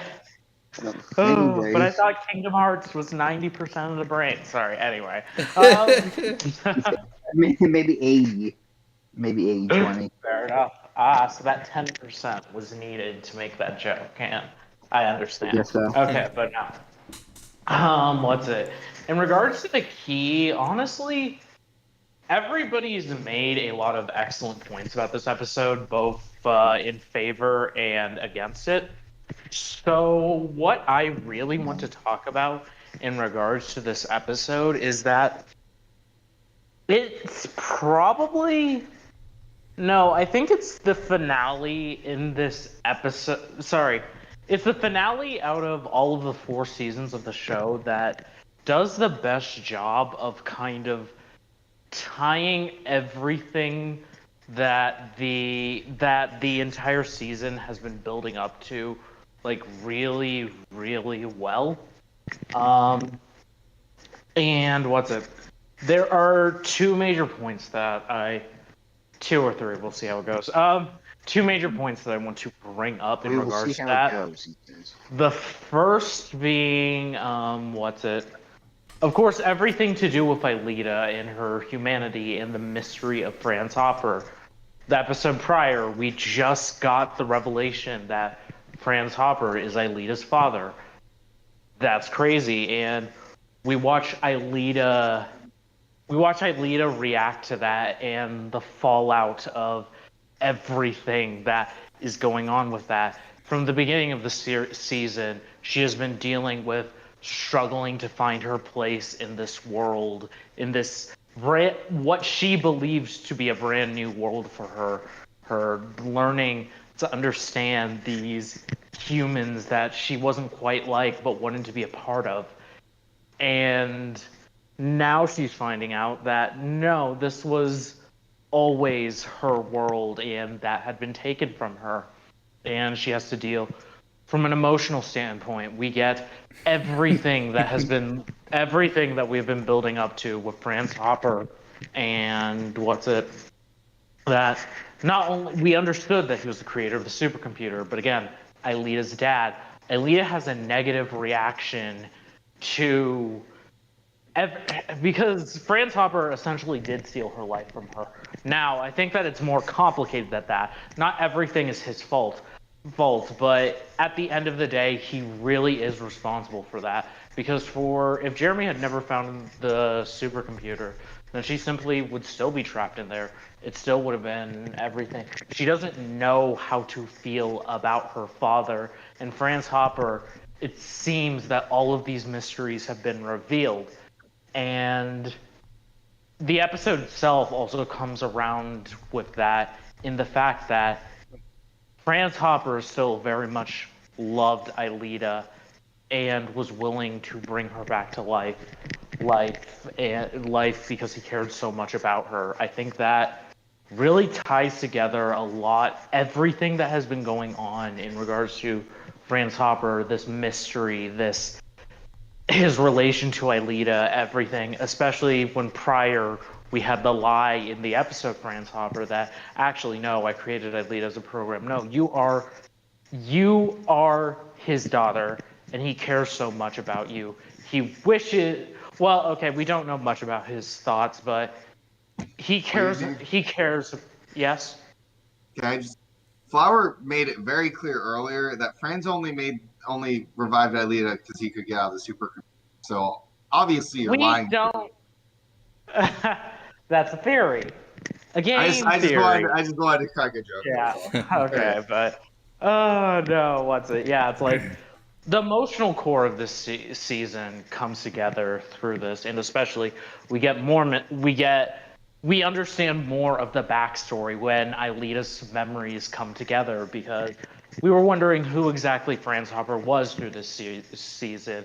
What exactly his relation to the supercomputer is. Not only do we get, again, at the beginning of the episode, more of the diary entries to really understand everything that was going on, but we also get the personal life, more of the man, and how and why she ended up going to Lyoko. Again, it follows up on Aelita's memories and Aelita's nightmares and visions. It really ties everything together in that regard. But another thing that I want to bring up that admittedly I probably should have done first because I care more about the emotion, but it does a really good job of really completing everything in regards to Sector 5. In the beginning of the season, we get introduced to this mysterious fifth sector that that the Lyoko warriors have never heard of. It's strange. It's not built off of a natural biome. It's this weird sort of It's this weird sort of white blocky place. The comparison. Sorry. Mechanical and robotic. Yeah, that's a good way to describe it. My first thought and comparison for Sector 5 is, well, it's a very specific reference, and I know it's based off of other things, but, well, two things, actually. One being, for those of you who have seen Ben 10, but J-Man would have helped me out here. He's gone. But Perplexahedron, if you've seen that episode, it's like this weird white blocky cube thing. Another thing that it reminds me of as well is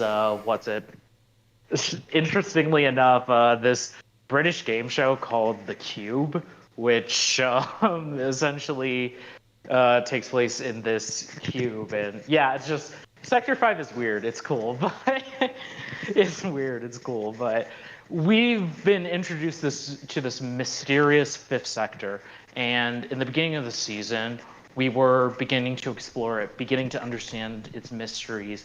This is Xana's home. This is where he is dwelling.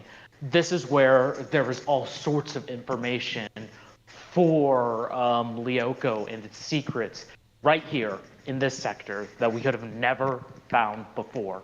And the key does a really good job of tying together this exploration, this mystery of Sector 5 by unveiling this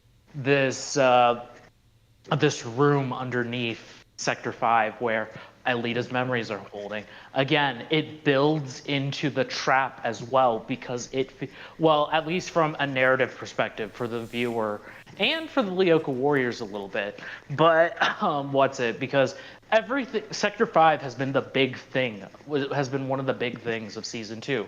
And it's like, yeah, this grand room underneath the sector, this wonderful place, this place that has been hiding right beneath their feet this entire time.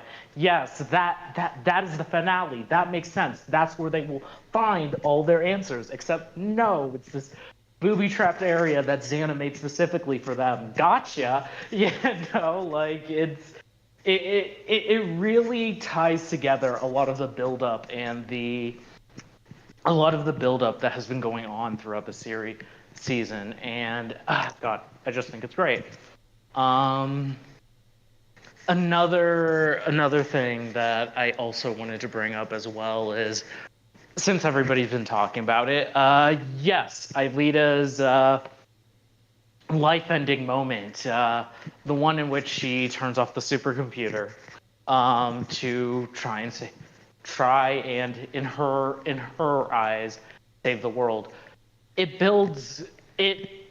It's consistent with Aelita's character throughout not even throughout the series, but from episode 2, that she is self-sacrificial. She does not want other people to get hurt by everything that is going on. And if that means she has to go down for it, then she absolutely will. And I think that culminating in her literally trying to end her own life, both because of the sadness and confusion of everything going on, but again, as well because of that self-sacrificial nature, I think is really, really cool. It's misguided. I'm glad that I love the conversation between her and Jeremy. It's very sweet. It's very sweet. It's very emotional. Well, I think to get into shipping a little bit, I think Jeremy and Aelita have their issues. Jeremy has moments like these that really make the relationship worth it. I think that they're more interesting to watch than Yumi and Ulrich because of moments like this. Granted, Jeremy's an idiot and he has his moments. We'll get to those moments. Music to Soothe the Savage Beasts, everybody. In like 24 years when we get to it, I'm going to be going ham on Jeremy. Yeah. But what's oh God. But no, it's moments like these that really make the relationship worth it. And I also want to bring up, of course, well, actually, oh God, I keep thinking of more things to talk about. It's a big episode. This episode, we should do that. Yeah, oh God, it's a big episode. People have talked about this, but I love that. Yeah, when Aelita dies, it's such a big scene, and they just everything coming together in the way that it does is really, really nice. I love. Cam talked about this, but I love the towers activating with again that same sound effect that. With each and every one. It's so cool. It's dramatic, but I love it. It's like, it really adds to the moment. Again, the music, phenomenal. Oh my God. Shoot. One of the things that people haven't talked about enough, I know Flower mentioned it, but it hasn't been talked about enough. I love Xana, again, with his theatrics and just being as extra as humanly possible with the giant swirling cloud in the sky. Yes, part of it is for dramatic effect of like the scene itself, but I also like to read that as Xana being as extra as he usually is, just like, yes, I am free. Like he's really going for the theatrics of it, and I love him for that. God, it's great. I don't know, the giant swirling cloud in the sky when Xana escapes from the supercomputer is one of those pieces of imagery from this season that I will honestly always remember because it's such a striking, and especially coming out of the factory, which again, such a unique location for Code Lyoko. I've never brought that up, but the factory is cool. Oh, you know what? I just What's up? realized they don't do Return to the Past, do they? No, they don't. No. So what Don't the worry fuck is about it. that? So what everyone's everyone looking on this is what the fuck is that shit? Don't worry about it. Yeah, the government has an investigation of the factory specifically because, like, that seems like something to check out. Oh, I'm sure they do. Yeah. God. That's probably why the Men in Black show up at the school. Like, hey, what the Yeah, hell you're was right. that at the factory miles away? Don't What worry are y'all about it. doing? Nothing. Yeah, Nothing but of interest. yeah. Oh God. What's it? Another thing again, and I just have to bring up once again. It's been talked about, but it is one of those defining scenes of the show, and that being, of course, the final scene where after everything is over. I love Aelita with the blanket and Kiwi. It's such It's a minor adorable. thing. It is. It is It's such it's adorable.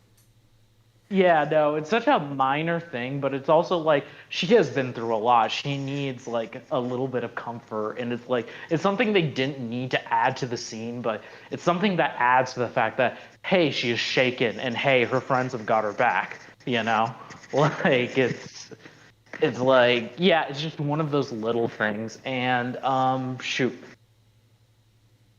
oh god, Aelita, of course, saying that what's it, fighting Xana is her job, and her friends going, no, it's our job. But something that hasn't been talked about enough, and honestly, I'm surprised that Flower didn't bring it up actually, but Jeremy's speech here is awesome. Like honestly and truly speaking, it's one of it's an it is a show defining moment. Like this entire scene is a show defining moment for Code Lyoko. But honestly, this scene right here is a character defining moment for Jeremy as well. And I'm getting so emotional about this because it's like, oh man, Let it out, Xana has buddy. This show episode is emotional. Xana has escaped, and what's it? Aelita just died, but it's cool. She came back. It's cool. She It's came back. cool. Don't worry about it. Yeah. Um, and it's like, it's such a big moment. The kids have been shaken. Yumi even give Yumi even gives the line that turning off the computer isn't going to kill Xana anymore. Like this really like everything has come down to this. The stakes have changed in a way that beforehand were just unimaginable. And Jeremy comes in with the honestly heroic speech, and it actually writing moments like these. What's it? It is very easy to miss them and make them sound as corny as possible. But Jeremy hits the nail right on the head, and it's like he's defiant, he's confident. They will stop Xana. They're going to do everything they can to help Aelita save the day. And it's awesome. It's really, really cool. It's one of those scenes that I honestly and truly speaking, Code Lyoko is such a Code Lyoko was one of my all-time favorite shows. I talk about that a lot, and I watched it when I was I watched it when I was a kid. I watched it when I was a kid. I watched it in my teens, even now in my adulthood, and God, it's interesting enough because when it comes to remembering Code Lyoko, like when I first watched it, I know I watched all the episodes on Cartoon Network when they were coming out, but honestly and truly speaking, I cannot tell you a lot about like my specific feelings of Code Lyoko when I was first watching it, other than I really, really enjoyed it. What's it? I was so young. Like this episode premiered Same. in I was too, 2004. dude. Yeah. I was in Oh first god. grade. First grade. Yeah, exactly. And A I lot of still us were remember. really young when this show first came out, and it's Yeah. like 2004, or well, 2005 in the States. I was, God, 7 years old, maybe 6, depending on when the episode premiered. I'm not looking it up. But like, yeah, it's just like, it's one of those things. But I knew that, but, oh God. But the reason I bring this up is that I, it, it was probably scenes like this that made this show stick out to me so much. I loved this show as a kid. I love it now. It's something that it is something that has continued to strike a chord with me. And I remember Ulrich was a character that Ulrich has always been my favorite Code Lyoko character. But what's it? I also remember I really loved Face. Jeremy as a kid too. I really Jeremy was a character. I was a nerdy little boy, and Jeremy. I loved nerdy All characters nerdy. like Don't Jeremy. worry. Jeremy. And because of that, I'm sure a moment like this, for me as a kid, just really, really struck a chord with me. It's probably one of Code Lyoko again. Always was my favorite show, and I'm sure. I know I'm talking hypothetically. I didn't need to go into this, but I don't know. It's just on rewatches, and I'm sure back then, this is a scene that has always struck a chord with me, and will continue to strike a chord with me.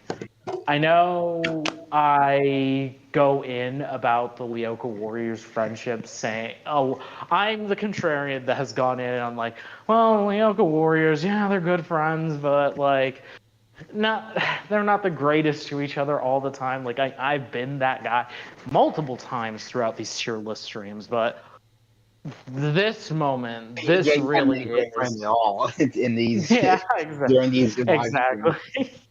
Exactly. But this Just during moment, these. this this specific moment is one of those times where I'm just like, yeah, no, the Lyoko Warriors, they they're not perfectly their friendship isn't perfectly written. I will go ahead and say that, but like this specific moment is one of those where like if they I don't want to say if they were written like this all the time, that's not true. But like if they were written with like this level of care for each other, or not really care for each other, but like this level of care in terms of the writing, in terms of like I've got your back, you've got mine. It's just it really is perfect. It is the defining scene for the Lyoko Warriors to me, and I think it's fantastic. I just talked for. See, I had nothing to say about Revelation. It was neat, but there you go. The key. I talked for maybe like 15 minutes, maybe For longer, 3 hours. probably. Man, I'm surprised you had that much to say. That was good. I didn't expect to say this Oh, much. are you too. really? But that's Yeah. how much. Yeah, you never know when you just start. You never know when you start going. Like, oh yeah, this Yeah, pops up. This pops So up. just you wait. I'm gonna have a lot to say about Straight to Heart. I'm kidding. No, I'm not. I'm gonna say what? What do you have to say that much Oh. about? It's just, it's fantastic. That's Wazy right there. Yeah, exactly. Wait, hold on, that you said. Wait, so hold on, good. you said you liked this show. Yeah, when he Oh, said, wait, sorry, no. yeah, that's All why that- that's yeah, why I that was- commented. I was like, That was I just gasped. Frank. That was just a joke. Gotcha, I bitch. was kidding. Code Lyoko? Please, come Also, on. Lyoko. Exactly. Like, only losers like a show like that. The Wait. key- I'm supposed to mispronounce it. What's a Ryoko? I have no idea what that Code is. Loco? Yeah. What? Oh. But yeah, no. It's just it's it's a whole thing. God, I joke about how much I hate this show all the time, but I really do love Code Lyoko. I mean, Now why he's that's on the the last stream. time you're ever gonna that's the last time you're ever gonna hear me say that, because this show, trash. The worst. We'll see. Anybody who ever liked it, come on. I can't. Why? Why wouldn't you? Why would you like a show like this? Like, absolutely disgusting. Honestly and truly speaking, I think you need better taste. God. I'm overcompensating now. Oh. But yeah, it's been, yeah. The Key is a phenomenal episode. It's wonderful. Great scene. Oh.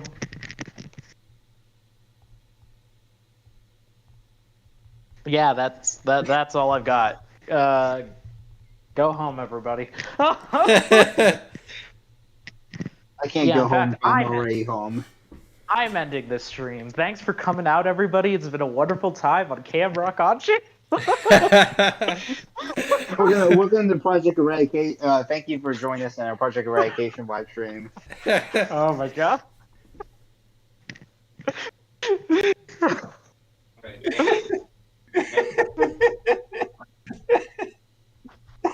Oh. Dylan's on fire right now. Might as well be it.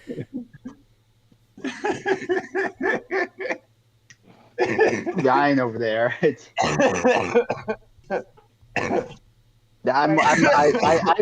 was joking about that. I didn't think you were actually. Exactly. Flower, you Bigor. feel called out? You feel What? called out? Do I feel called out? Not really. Oh. Fucking. Yeah. Yeah, this is So- this and after like what like what Vigor says, but yeah, after this L they took, they got more coming for the next whole season. Yeah. Oh. Oh yeah, that's right. Imagine season 3 takes like 13 parts. I swear to God. Season 3 is going to be is going to be less than 5 streams. I promise. It's gonna be you. longer than it's gonna be Less longer. than- It's gonna be longer than season 1 because we didn't have a we didn't Season like, 1 sucks. Well, no, I mean no, but because we were talking, like the first stream was 5 hours. We didn't have our limit until I think the second or third stream. So I don't think it can. There's no way it's gonna be less than season 1. It might be 2 at least, but there's no way it's gonna be longer than season 1. I think It's just, 3 or what's gonna 4, happen. honestly. Are And we then gonna season actually 4 will rank have one, 13. or Yeah, we should go back and let me rank these real quick. probably slot it in a tier list since we're already 5 minutes over? Hold on. Oh. We're actually We're hour actually and 5 an minutes. hour and 5 minutes over. Yeah. Oh, you're only supposed to do 3 hours? 5 to 8 Eastern. Yeah, that's 3 hours. Mhm. That's 3 Yeah, hours. we yeah. Getting ready for my party I right I now. thought we said 4. I thought we said 4 hours at the start of the stream. When did I say It's- We that? said Usually- 4 hours max, but Yeah. we really And were aiming we are for literally over the Yeah, max. but How am yeah. I wrong? No. Well, we would kind of No, yeah, no. It's been 4 we're hours, but I'm saying over limit in Uh, this stream. 3 yeah, hours, it's 3 hours, but I'm saying yes, it's been extended to 4 hours this stream because we knew that it was gonna take a while to talk about these 2 episodes. So, Mm-hmm. but usually Alright, it's 3. so- Usually it's 3, and we always stop at the 3 hour mark on the episode that we are on. But this one, we had to continue. Alright, Yeah. So let's go back here real quick for the ranks. JT said S plus. S tier all the way. S tier all the way. And then Jory was S minus, mine was S, J-Man's was S, Dylan was A plus, Flower S minus, yes. Momo. Well, what's Cam, you know what my actual rating is, but for the sake of this stream, it's A plus. well, what would your actual rank be? What? We'll address that later. Oh, okay. Momo, what was your rank? No, my Controversial, but I'd say an A minus. I don't think it's as strong as other wait, how's episodes. that controversial? I gave it an A plus. We got Yeah, but that. I'm But done. A minus. Good. Oh shit! I think they're better. She I'm just subtracted genuinely one better. line segment from my grading. How is that controversial? Yeah, you thought you had a hot take. She beat you. Colton, can you beat that? Do you want to? Honestly, God, I'm like torn between A and S. All right, well, go with your heart. God, about Hey, it. hold on. S. All right. S.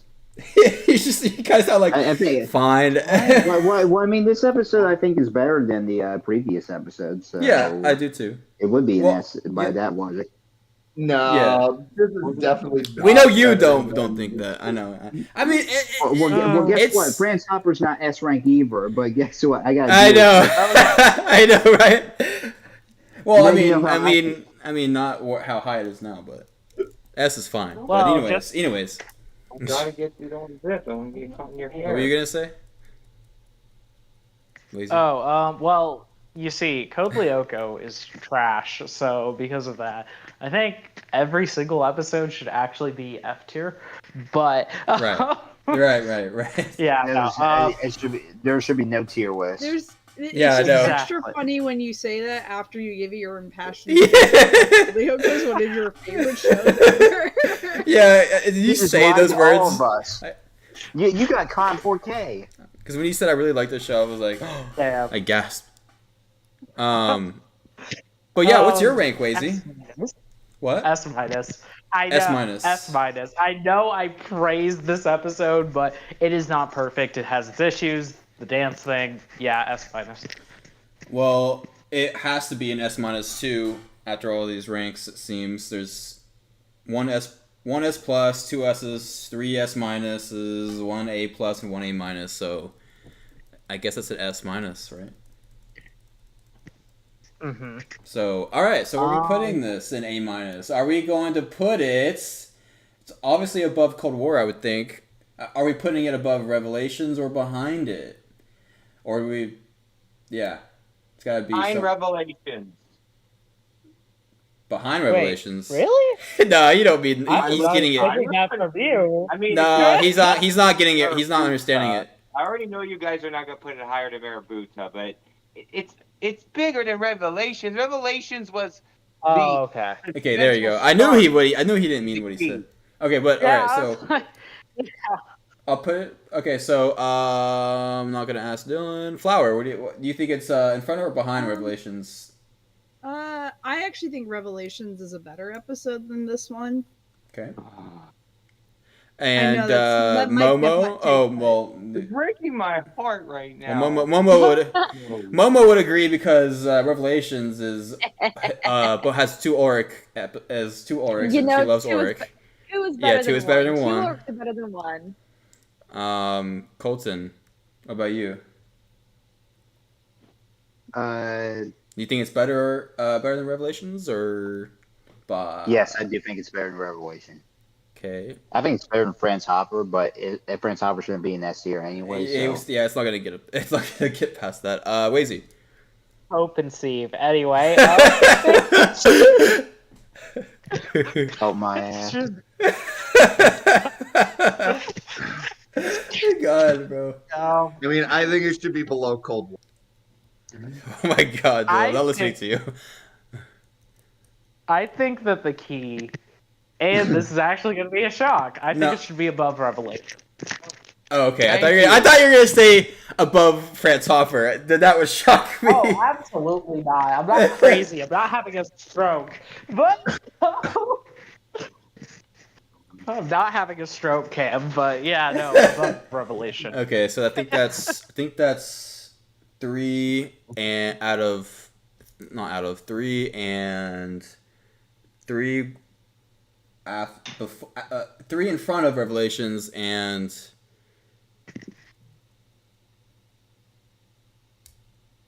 Oh, my brain stopped. 1, Uh-oh. 2. We have 8 people in here. No, we have 7 people in here. Why is this hurting me? 1, 2, 3. No, that's 4 in front of Revelations. So yeah, we'll keep it right between France Hopper and Revelations. Don't be doing math tonight. I know it past hurts, my bedtime. and I just gotta use my brain still. My brain's turned off. Well, mainly my fingers, not my brain, really. I'm trying to put myself in taco mode. I'm getting ready for my Halloween party I gotta go to. But there we go, guys. We did it. Season 2 is complete, everybody. Oh, and that means, you know what that means? My favorite season. I can finally turn off the supercomputer. Sorry, what? C for Cope. C for Cope. Big horse says. C for Cope. I love that. Every episode of season 3 goes in S tier for me, straight up. I love season 3 so much. I'm surprised. I'm sorry. I'm so Oh no! Like, be serious. Oh no! I love season 3 so much. I mean, season 3 is a lot better than people don't give it credit for. No, but, I love it. But season 3 is the best season. That's a hot take. It is a hot take. It's my take. It's your Listen, I know you like William Momo, but I do. That's season 4 though, as well. Season 3. You're like, come on, season 3. Let's be real. Okay. Both of my favorite episodes are in season 3, all right? They're both my they favorite are. That's true. in the whole series. That's fair. Yeah, Temporary That's fair. Insanity and Final Round. They're my 2 favorite episodes. I don't think I'm ever gonna get. I don't think I'm ever gonna change people's minds about season 3 being better than it really is. I'm gonna pull a Zero Gravity Zone again Nah, in the entirety of season 3. It's I'm still, about to be a hater for not every single episode. Maybe you'll change my mind again. Maybe you'll change my mind again, but I've always been a hater. Even Zero Gravity Zone. We're gonna do it again, guys. Round 2. Zero, yeah. Freaking. Even though I give it deserves more credit. After watching it last year, I'm like, season 3 is a lot better than I remember it being. Even though I say that, I still think season 3 is ranked at the bottom. It's just I think it's because I had it above season 1, and then I had it below season 1, and now it's just been switching back and forth. But even though it's at the bottom of best seasons, it's my ranking goes 3, 4, it's very good. 2, and 1. It's very good. I mean, Xana gets all the wins. It's intense. And that's cool. It's a world and now. There's a reason why it's a short season 2. What? Sorry, it's not that funny, but it's just I think here's the thing is that season 3 I've seen the most what of, Colton and said. so I can talk more about it because season 3 is where when I'm binge Code Lyoko, I start season 3. So the past 2 seasons, I don't know much about the episodes. I know the plots and everything, but I don't know majority. But season 3 is where I shine. So I can finally actually have some really good conversations because I know the episodes really well in season 3.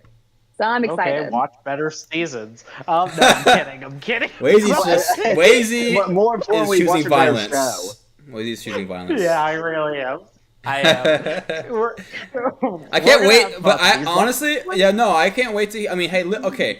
Oh my god, I don't even know what's gonna happen. I can't wait to hear your thoughts. Oh, I know what's gonna happen. I can't wait to hear your thoughts. I mean, there's episodes in season 3 where I can see why season 3 is not that loved.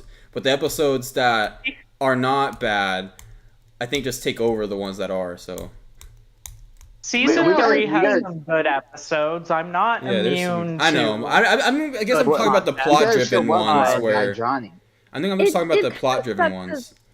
That really about there's something about the show that I really want to discuss, but it's so general that I can't bring it up in the tier list conversations, and it just makes me so frustrated.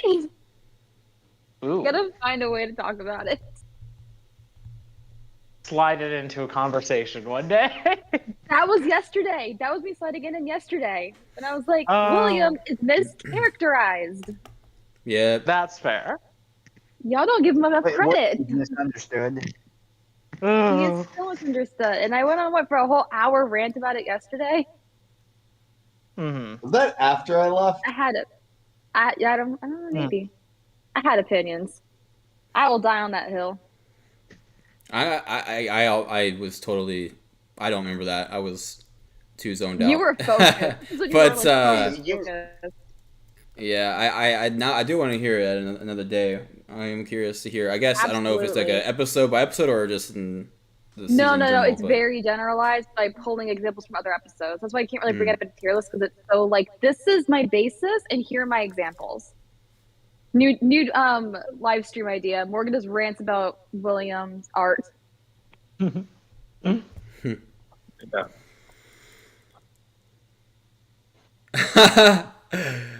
That would be interesting if that happens, Flower. Yeah, Oh. I've gone on the rant before Momo. on how I feel about William. Yeah. Listen, I like William. He has potential, but he lacks depth. well, my main thing is that William's plot and William's character development is so underlying and low key. You have to really look at it, very closely, and his very quiet movements, if that makes sense. Like he does things very low key enough where you don't tell until like you really look at the big picture and like very nitty gritty. Well, that is season 3 though. As That's for Wazy sure. heard last night. Oh. That does happen in season 3. He has those. Hold on. The There's a episodes lot of with moments. William. No, yeah, the episodes that he's in. Those are usually some of my favorite episodes. I like the. I love the episodes more- that he helps out with. Yeah, it's less of what he does and more of what he says and his Mhm. reactions to things that I think people miss. And that's where a lot of my examples come from, where like the way he responds to some of the things that happened is where those character developments come from. They aren't just like, boom, here's your development. It's very low key and it's done really well because you don't notice it. But that is a whole conversation I can go on. I'll make a PowerPoint. Like God. I'm invested in his characterization, how misdone it is and misinterpreted. Looking forward to it. My boy. Oh my God. This is me to the William haters. Oh. Get off of me, haters. I will die on this hill. I love him so much. He J-Man deserves so much better. J-Man in the Sorry. You Bigger know, than Sloth. we're only on the tier list right now. We're not even because the Discord chat ain't being shown, so like, It's been- people no, are it's- probably so confused right No, now. it's about to be. I already changed it. Sorry. Yeah. Mm-hmm. But okay. but then J-Man says Momo was on that anger restraint shit like Benson from the regular show. Mm-hmm. Yep. Oh my God. Rewriting William's arc part No, yeah. 1 out of 20. For real. No, literally. Because if anybody is the VOD up for Sonic? Because I almost want to go back and hear what I had to say and how long I said it for. It's It there. is. Yes. I just want because I was just scratching the surface of what I wanted to say too. That wasn't even like getting into it. Your brain just went William, and then you started talking. I blacked out as William took over my body and started speaking through me. Like Grant Hopper and Sissy, and like Pretty episodes much, ago. yeah. I started speaking backwards and in tongues.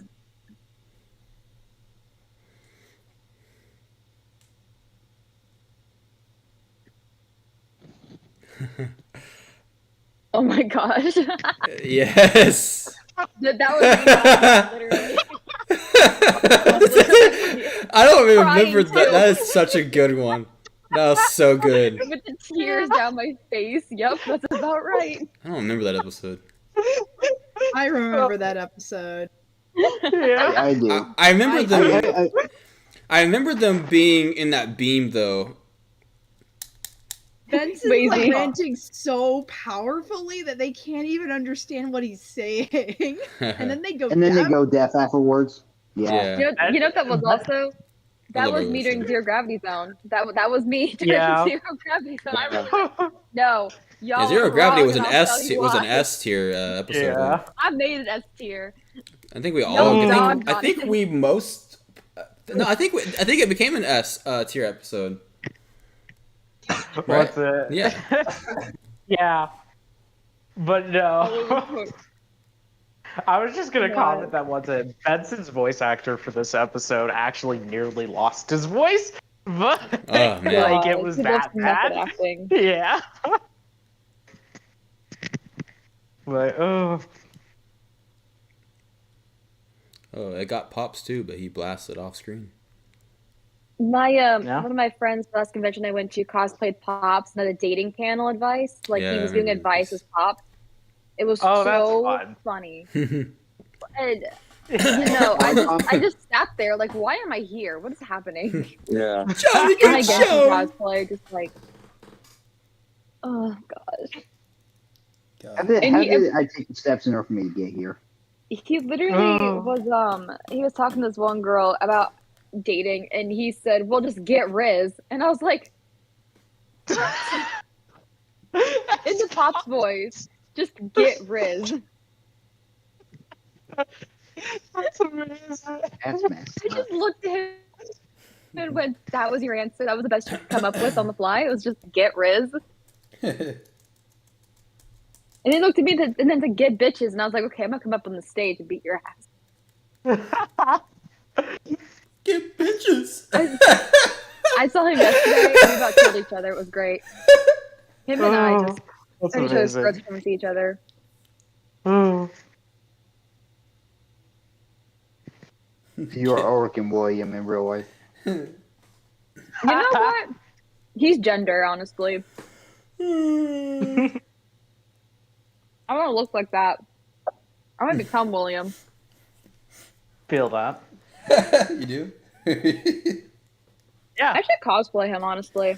Yeah, I'm surprised. What's Yeah, stopping you me? should. Surprised you haven't. Yeah, no, I was gonna say. Nothing's I'm stopping surprised me you from haven't that, either. I'm surprised you haven't either. Nothing is stopping me. Why won't I? Yeah, Or- nothing or is on stopping Amazon right you. We're now. just. Yeah. Oh, there you go. No, nothing is stopping me. Yeah, Mhm. and you gotta do. We can do both, but you gotta do the season. You gotta do the Xana William. Oh yeah, Yeah. definitely. I could definitely do his like casual fit with the eyes Yeah, for sure. man, that's gonna be fun. No, I'd love to do that the plug suit Yeah, I can't for wait. it. Oh. Man, the William outfit for Lyoko He's on such a season so. 4. Play. I hated his evolution outfit. He got majorly Everyone does. distracted.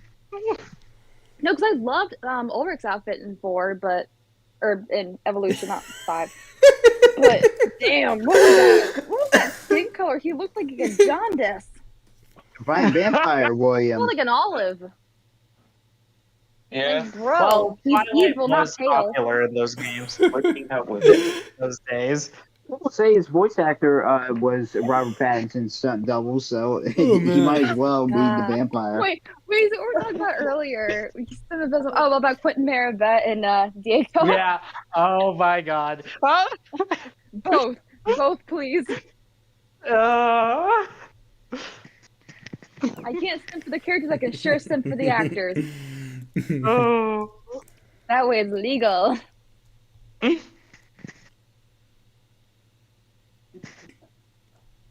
I do. Dude, I kind of want to get William cosplay tonight. Shoot. Not to be tonight, but that I can't wait to see it.